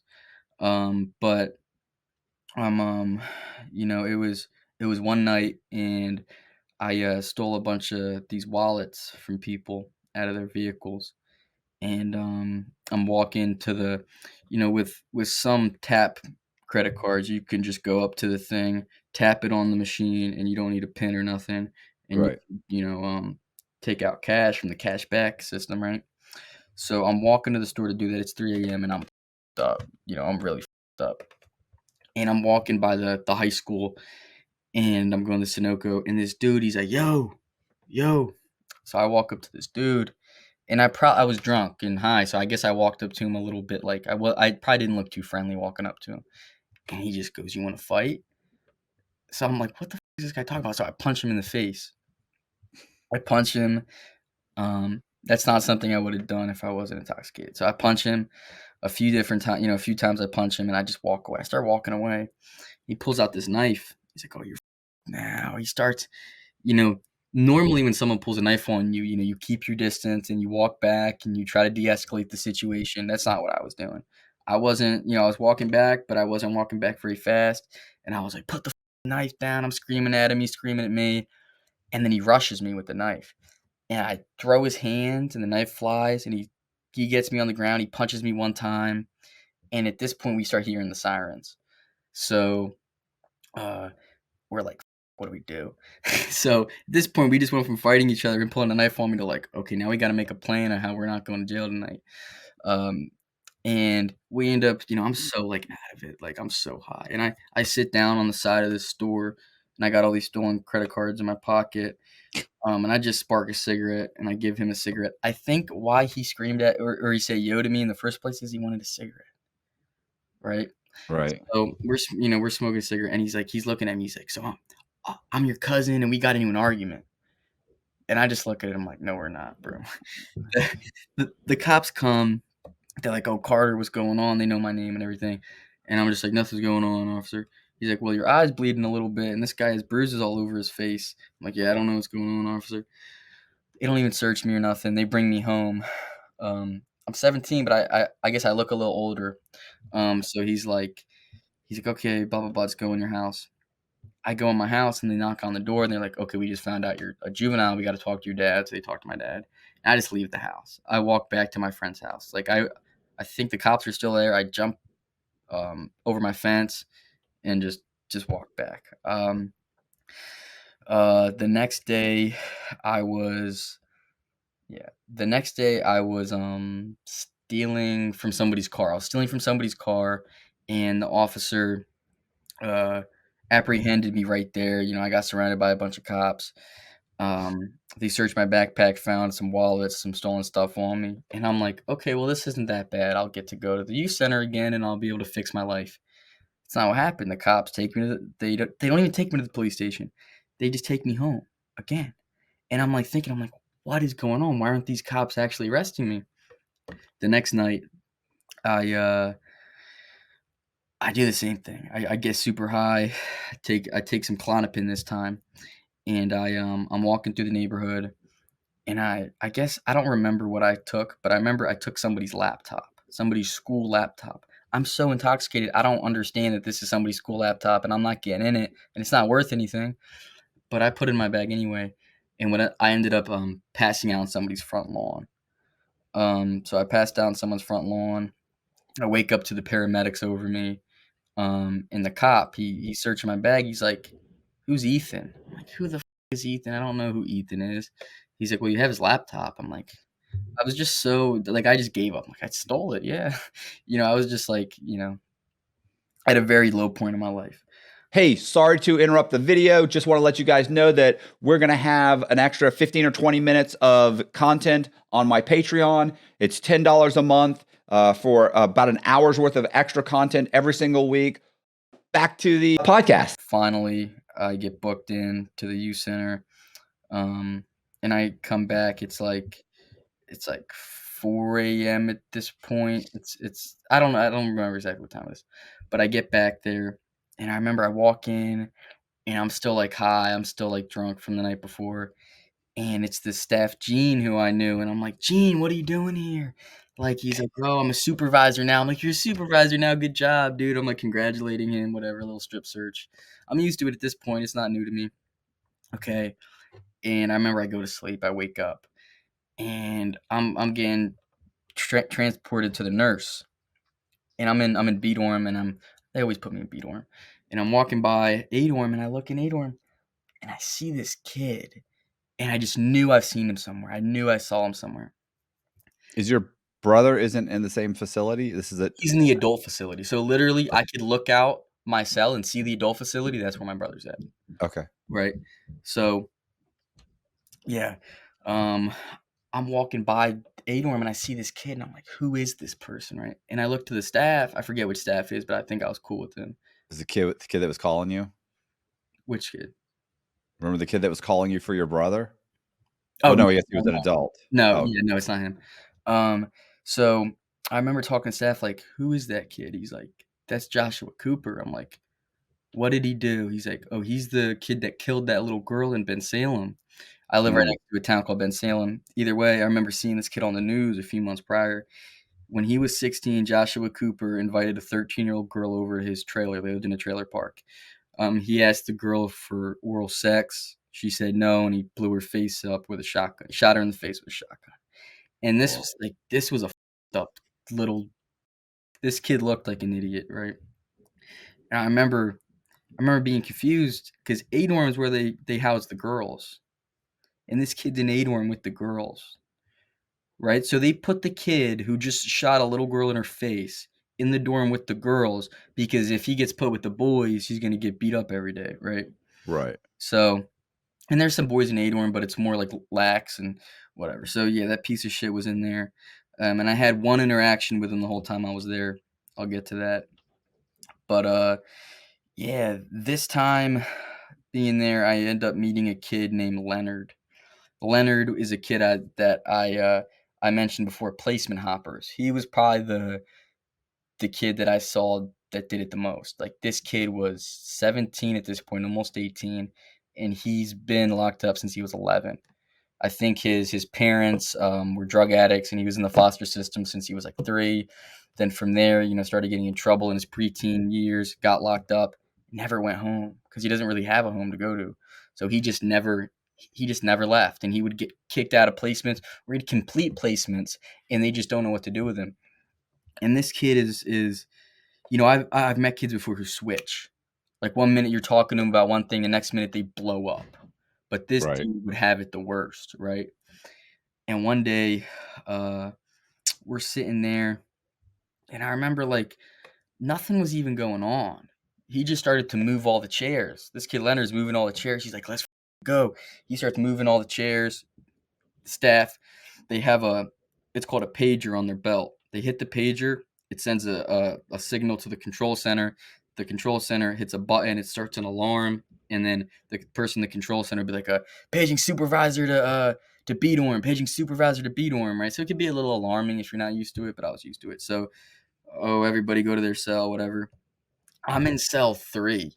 He's in cell 2, and cell 2 is across the dorm from me because it goes like it'll be like 2, 4, 6, 8, 10, 12, and then like 1, 3, whatever. So it Yeah. it skips a number, right? So I can look into his cell and see what's going on. But so he ends up swinging on a staff. I see this all going on. He swings on a staff. The staff picks him up and throws him on the ground. Now, what they do here is, 5, 6 guys come in the dorm. One person got his feet, one person got his arms, one person's holding his torso down, and now we need to cuff him up. They cuff him up. They take him to his cell. They put him in his cell, and they lock him in there. They uncuff him and everything. And then the staff that got swung on is like, oh, we need to get his radio because he's not allowed to have his radio no more. He just, almost assaulted the staff.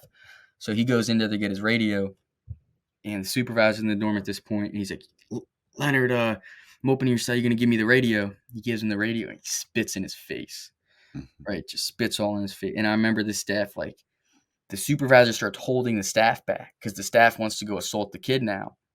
He had but at that point, Leonard starts to break his wooden desk. Now, when I first started going to the youth center, they all had wooden desks. And they started to take the wooden desks out and put plastic desks in there because the wooden desks, the kid Leonard ended up breaking the wooden desk and having a 2x4 in his cell. And I'm watching all this happen. Like, this is like primetime entertainment, right? And I'm watching this, all transpire. This is the first time I saw a cell extraction. And they get on the side of this kid's cell. And the one supervisor used to work at a prison, so he's done this before. And they rush in his cell, right? And I see the supervisor. It's this bald-headed dude named Jeff Borse, He goes in and he slams 2x4 on Jeff Borse's head, right? And they get him. They fuck him up in this room, all all you hear is slamming and whatnot. And Jeff Borse runs out and his head's bleeding and he runs to the bathroom and but I felt bad for that kid Leonard because while he was screaming and getting mad, he's yelling things like, oh, nobody was ever there for me. I never had a family. Like, this is a kid that never had a Christmas. This is a kid Right. he never experienced the joy to wake up on Christmas morning and have a present. He never knew what it's like for a mom to love him. He never had any of those experiences. So what are you going to do with a kid like that? It's like he's just destined to this kind of life. And they were going to send him home to a homeless shelter. They were going to put him in a homeless shelter. And I think he sabotaged himself because he knew, okay, I've been locked up 6, 7, 8 years. Now I'm going to a homeless shelter. I'm going to reoffend in the first week and go back. Why not just stay here?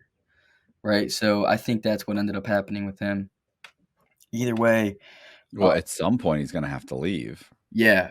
I mean, he's 18 at this point, so he's doing the math. Yeah, I could stay here for another 3 years or whatever. Oh, I knew a guy in prison that it's like one day we're all sitting there. You can hear them calling somebody to R&D, really, receiving a departure. Yeah. And they're called, whatever his name is, Johnson, 407702, Johnson, R&D, nothing. 10 minutes later, they call him again. 20 minutes later, they call him again. 10 minutes later, then they start saying, well, if you don't show up, we're going to lock the compound down. And then eventually they lock the compound and they keep calling him. Then they like, okay, lockdown. They locked down. So he was being released, but he'd been locked up for like, I don't know what it was. It might've been 5 years, might've been 20, but he was basically had no money, no halfway house, no family, nowhere to go. You're going to release this guy with no money on the street and tell him he has to check in with his probation officer in 48 hours. Like, he's going to violate. Yeah. Like, there's nothing he's got he's going to be living on the street, and then he's going to be worried about calling his probation officer. It's an impossible situation. Right. And so he actually was hiding on the rec yard because he didn't want to go. So they closed down the whole place and they searched the rec yard. And of course they find him. He's on the rec yard. There's nowhere to hide on the rec yard. They see him. They're like, what are you doing? You can't let me go. I don't want to go. I got nowhere to go. You're a grown man. I mean, he's just completely screwed. You ever know what happened to him? No. I mean, he was released. I don't know if he ever came back. I don't know what happened. He probably just reoffended and went back in the system. And, at some point you would hope that somebody would have said, hey, find a church, find somebody. The problem is he was a diddler. You know what I'm saying? He was okay. Yeah. So when they released them in Florida back then, not now, but back then, which was, whatever. He doesn't deserve to go home. Yeah. What? He doesn't deserve to go home. Yeah. Well, no, I'm saying when they released him 10 years ago, you couldn't be released. The halfway houses in Florida wouldn't take you. Okay. So I'm being released in Florida. I can't go to a halfway house. I have no money. My family doesn't want to deal with me. There's nobody to help me. So he's like, what am I going to do? Well, you can't release me. Right. I got nowhere to go. And they're like, yeah, we're throwing you out. And if you keep going back in the system and back in this, like, to me, look, like that, no matter what you did, you have an out date. So if I have an out date, then you have to kind of help me. If Yeah. you're like, oh no, we're not going to help you. Okay, well then just give me a life sentence Right. then. Right. Like, why keep making me go? Like, you're just endangering society at that point. I agree. This guy will just go kick in somebody's door and try and start robbing people or so. You don't know what he'll do. Go get a knife and try and start robbing people. He may end up stabbing someone or killing somebody. I mean, like, Yeah. look, you're not helping society by doing that. No matter how much, no matter what he did, you hate him. Well, if what he did was so horrible, then lock him up forever. But saying, oh, you're getting 5 years and then releasing him and having him go back in the system, get recharged, go back for a year on a violation, get back. It's just, it's never going to end. Like, It's and not the that it doesn't end. I guess it's the sentencing guidelines that kind of like box the judge into, okay, well, I can't give this guy this much amount of time, but I'll give him the max on this, you know. But if you have to release him and you got to let him back into society, then you have to at least try and at least let him get to a point where he's functional. Right. So that I'm not saying, give him a nice, hotel room and a, cushy job, but I mean, you got to at least help place this guy somewhere, or he's just going to continually reoffend. That doesn't help society. It doesn't help anybody. No. No. But yeah, so I mean, I see what you're saying. That guy's been locked up like 8 years, and that's like half his life, right? And now where's he going to go? Where am I going to do? What I got nowhere to go. Like, you're terrified to get out of prison. Yeah. Yeah. I remember him screaming like I got nowhere to go, and I could even see the stress on his face build up the closer and closer to get to his court date until he just broke and snapped. You know. Um, Either way, I mentioned a kid I met that stabbed somebody in my last placement. Do you remember when I talked about that? Yeah. I end up meeting him again, and he comes in the dorm. I think he got kicked out of A dorm, and he's coming into B dorm. And he comes in, he sits down, and like he looks like he's been in a concentration camp. Like he looks, he looks like he's aged 4 years. It's been like 2.5. But he's skinny, like abnormally skinny.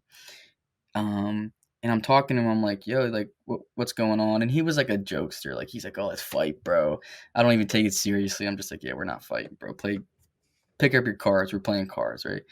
And I start to ask him, I'm like, "Have you been eating, bro?" And he's like, "Oh no, I haven't eaten in a week." I'm like, "What do you mean you haven't eaten in a week? This place doesn't have bad food. Like, it's not the best, but it's edible, and what do you mean you haven't eaten in a week?" And he begins to tell me that he's not eating, and that every few days they take him to the hospital and try to force him to eat. And so I'd come to lunch with him, and I'd sit down at lunch with him, and I'd be like, "So today you're gonna eat, bro?" And he's like, "Oh, I'm not eating today." And the staff would sit down trying to get him to eat, and then they'd shackle him up and take him down to the hospital. And I Force feed think him. I don't know if it came to that. I think he kind of broke and ate. But I mean, this kid looked super unhealthy, super skinny. Um, but since I last met him, he hasn't been home. Actually, he was going to a place called Adelphi Secure. It's actually called Manor Secure now. He was getting transferred to court, and the sheriffs that were transporting him were like, "All right, we're gonna get some coffee. Do you want anything?"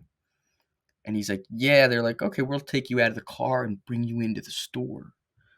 They bring him out of the car into the store. He slips out of the cuffs and runs away.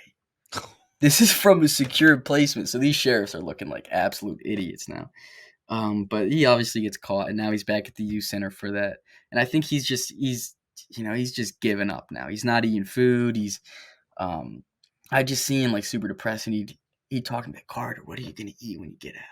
And I've brought, I've been locked up a month now. I'm like, I don't know, like steak. He's like, he has a million things that he's gonna eat.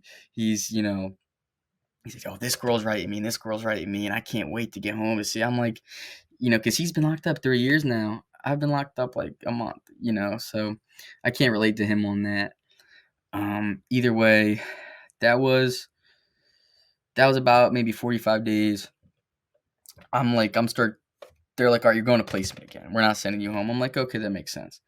So I'm like, I want to go to a place called Outside In, and it's a placement up in Pittsburgh. Um, a kid actually just died there from a restraint. They restrained him wrong and he died.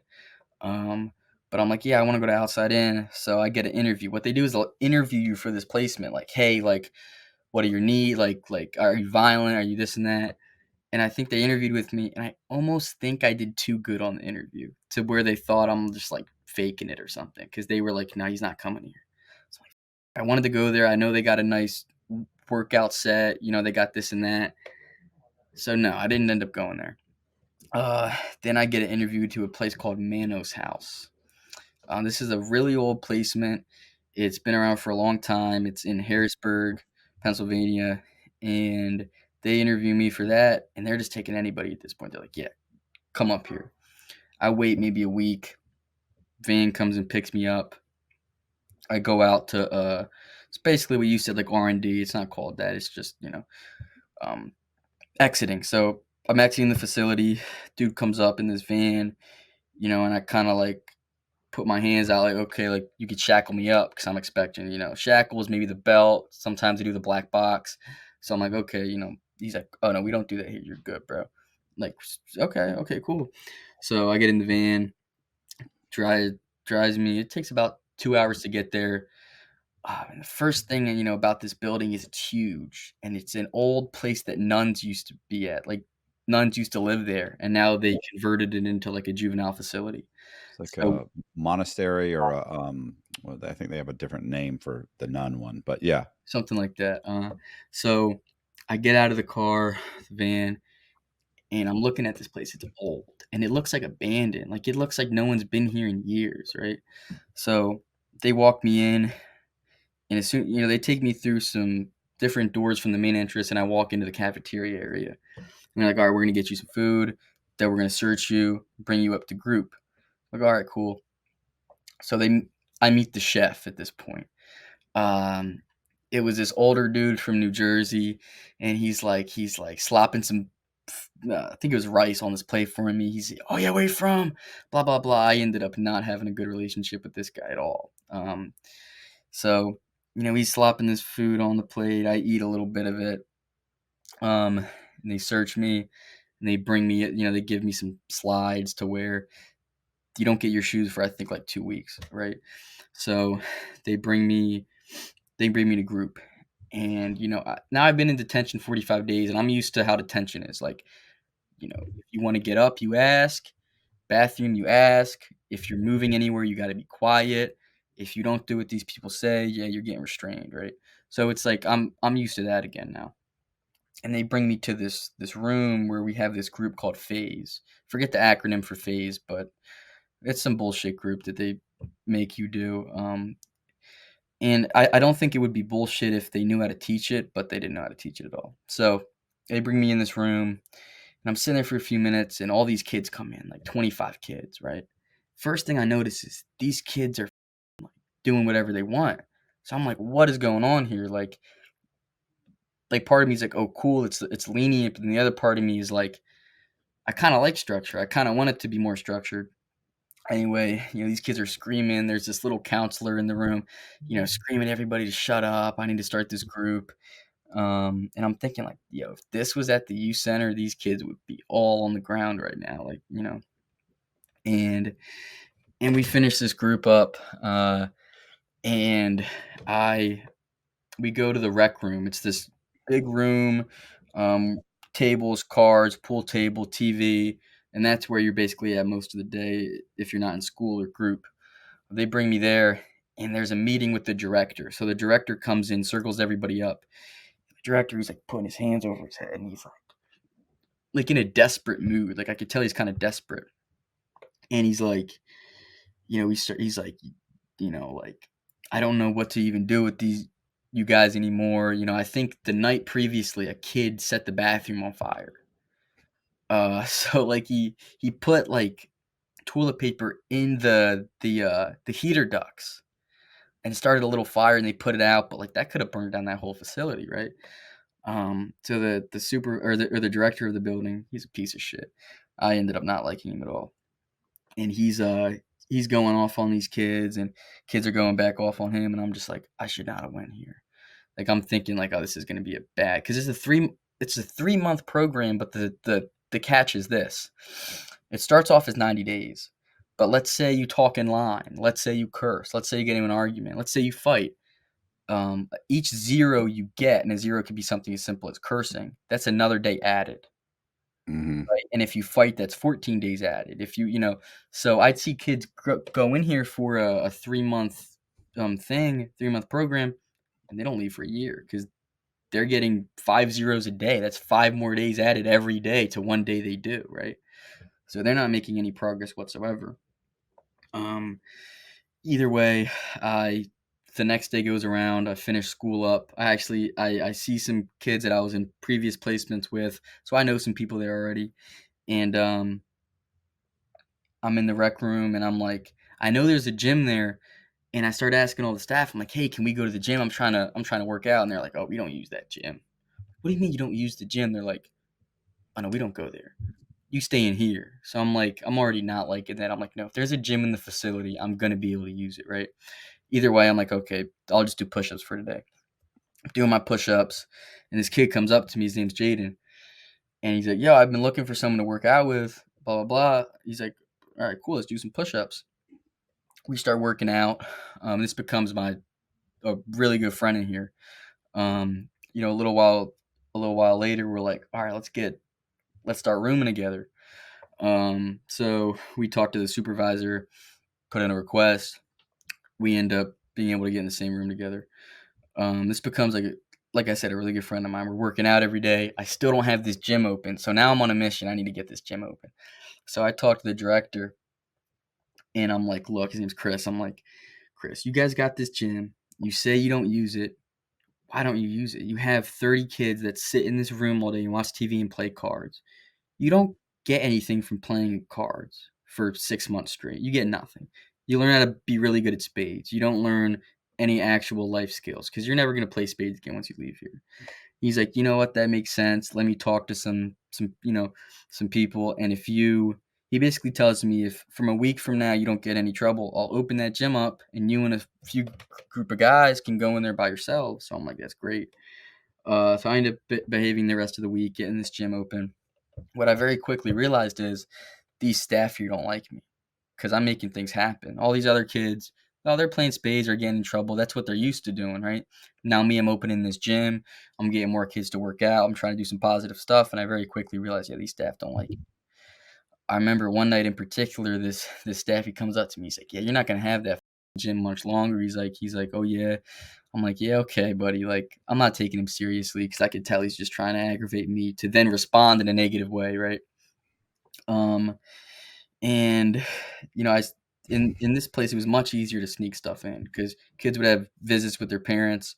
Parents slides them a vape. I don't know why any parent would ever do that, but some parents would.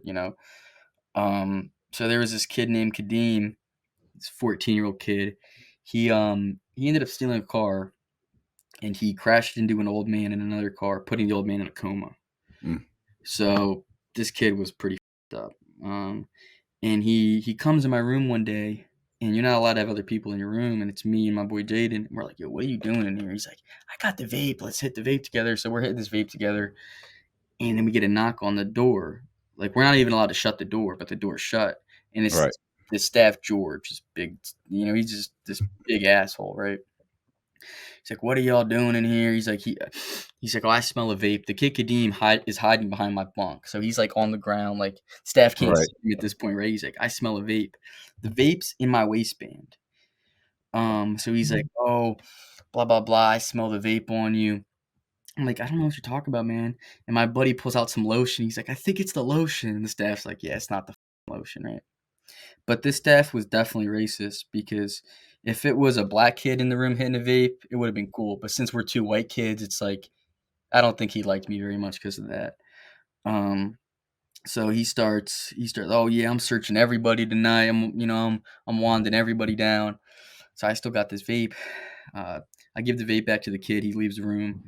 Um, but either way, he brings us down to this rec room with this wand, and there's a female staff here, and he's like, "So you guys are gonna get down in your boxers, and I'm gonna wand you down." So we all start to do this, and he doesn't find anything, but he just told a bunch of teenage boys to pull their pants down in front of other teenage boys in front of a female staff. Right. So now he's gonna get in trouble for this. So the next day, the supervisor of the school department brings me in to the room, and he's like, "So Carter, what happened last night?" And I got no problem snitching on the staff. I got Right. no problem doing it. I'll do that every single day of the week. So I tell him, "Oh yeah, George last night was making us drop our boxers, and this staff's already got me now. He's told my counselor I'm vaping. So now I'm gonna get more time here." So I'm like, "Yeah, this guy's, I'm not dealing with that." So the next day he's like, oh yeah, what's going on with George?" I tell him everything. I tell the principal everything. And he's acting very concerned, like it's a big deal and everything. So we get out of school that day, and there's a kid at the facility named Jump. We called him Jump, I guess, right? Stupid name, right? So George starts calling Jump a snitch because George is like, "Oh, Jump's the one that told on me. Jump's the one that told on me." I'm at lunch telling George it's me, bro. I told George, no, no, no, I'm the one that said that, right? And he's like, George is calling me a snitch. He's calling this kid Jump a snitch, right? And I don't care if the staff calls me a snitch. I don't care at all, right? That if the staff calls you a snitch, they're putting you in danger. Yes, yes, yes. But I don't care. I'm thinking, none of these kids are gonna hurt me or whatever. So George ends up calling Jump a snitch again, and Jump punches George in the face. And they start fighting in the rec room, and Jump punches George. George starts chasing Jump. Jump jumps over the pool table. Uh, George tackles him, whatever. The next day, we have a meeting with the um the director again, and the director's like, George is fired, and I'm calling child protective services on his family and all this shit, right? Like it was a mess here at this place. Super unprofessional. These staff didn't really know what they're doing. They didn't have any training. They're getting paid like $12 an hour to work here, right? Right. So around this time, that's all going on. My county starts to hear back from this placement, like, oh, kids are getting beat up in their rooms. There's a lot of fights going on. These staff are assaulting the kids. And what we have when you go away to a placement is you have a probation or a placement probation officer. So that's a probation officer that travels around the state to visit different kids in different facilities. So it's this dude Nick Franklin. He comes to meet with me, and he's like, "So Carter, what's going on here?" And I'm telling him everything. I'm like, "Yeah, you know, uh, you know, these staff are just super unprofessional. I'm talking about the staff here." And he's like, "Yeah, well, I'm gonna figure something out. I'm gonna try to do something here." And then my counselor meets with me, and she's like, "Carter, you're an arrogant asshole, right?" And I'm like, "Yeah, really?" And she's like, "Well, yeah, you like to lie about the facility to your probation officer." And I'm like, "What did I say that's a lie?" She couldn't really say anything because in my mind, first of all, these kids are getting their safety is getting put at risk. These staff don't know how to handle conflict. They don't know how to deal with these kids at all. And these kids aren't getting proper treatment here. They're not getting anything from being here. She thought differently. Either way, I end up she ends up saying that to me, and about a month later my probation officer comes by again. And I'm like, she's like, "Okay, we're gonna meet with your probation officer." And I'm like, "Okay, well, I want to talk to him alone at first." She's like, "No, you're not." I'm like, "No, no, I'm allowed to talk to my probation officer without you being here. That's the whole point of why he comes up." So my probation officer walks in, and I'm like, "Hey, can I talk to you by myself?" And she's like, "Well," and then he's like, "Well, no, he's definitely allowed to talk to me by himself, right?" Whatever. We have a conversation by, just me and him. Then she comes in, and she starts lying to him, saying, "Oh, Carter's getting in trouble. Carter's doing this." There's nothing that says I've been getting in trouble. Okay, so I think that's when my county really started to get skeptical of sending kids to this place. Um, Either way, I'm about 3 weeks from leaving. I've been doing really good. I haven't gotten in any trouble at this point, and I'm we're we leave school to go to the rec room to do something in the rec room for school. And this kid, kid Kadeem that hit the old man in the car. He's like, "Yo, the computer lab's open. Let's go in the computer lab." So I like stop by there for like a second, right? I'm just like, he's on the computer, he's on Instagram, and he's like, "There's a webcam." He takes a picture with me on the webcam, um, and ends up posting it on this kid's Instagram. This other kid that's not even in the room with us on his Instagram. This kid's parents ends up seeing the picture, calling the facility, and goes, "Why is my kid able to get on Instagram at this facility?" So the director meets with me. He's like, "You could get kicked out for this." I'm like, "Yeah, I'm not getting kicked out for this." I end up getting another week there. It was very small, that's fine. I do the other week. At this point, my roommate, who I became very good friends with, he ends up going home. About 10 days later, I end up going home. And, I go home, and I'm definitely, my head is on more clear. It's on a lot more clearly. 6 months ago, I'm doing dumb shit. I'm not feeling good, but I've really dealt with some of the demons that I was dealing with. I'm doing a lot better. Uh, I've been home now since September, and I've been doing good. I got a job at Walmart doing night shifts. That wasn't too fun, but it was a good way to make some money. What does night shift mean? Like, you're working at night. Yeah, I mean, is Walmart 24 hours or Oh, well, it used to be 24 hours, but it's not anymore, but you still need people to stock at night and stuff. So I was an overnight Oh, stocker. Yeah. I didn't know what you would do at night. I would Yeah. think they would stock during the day. I didn't know that. Right. Or I figure security or something. Right. I was stocking there. Um, and I ended up quitting there, recently, just becoming a lifeguard. And I'm in the process of joining the army right now. It's just a little more complicated for me because of my past and stuff. What But do you have to do? What are they asking you to do? I mean, okay. I would think it would be it's just like a yes or no. Right. So at first I tried to join the Navy. I spent 6 months trying to join the Navy, and when I went to the Navy office, I um I said, "Look, I've been on juvenile probation. I've gotten in trouble. Blah blah blah." They're like, "Okay, I think we could work with you." They end up sending me down to the military processing station to get a physical and take the ASVAB test. So I go there, and the doctor goes, "I got a hospital report from you passing out on somebody's lawn." Right? And I'm like, "Oh yeah, that's something that's there, right?"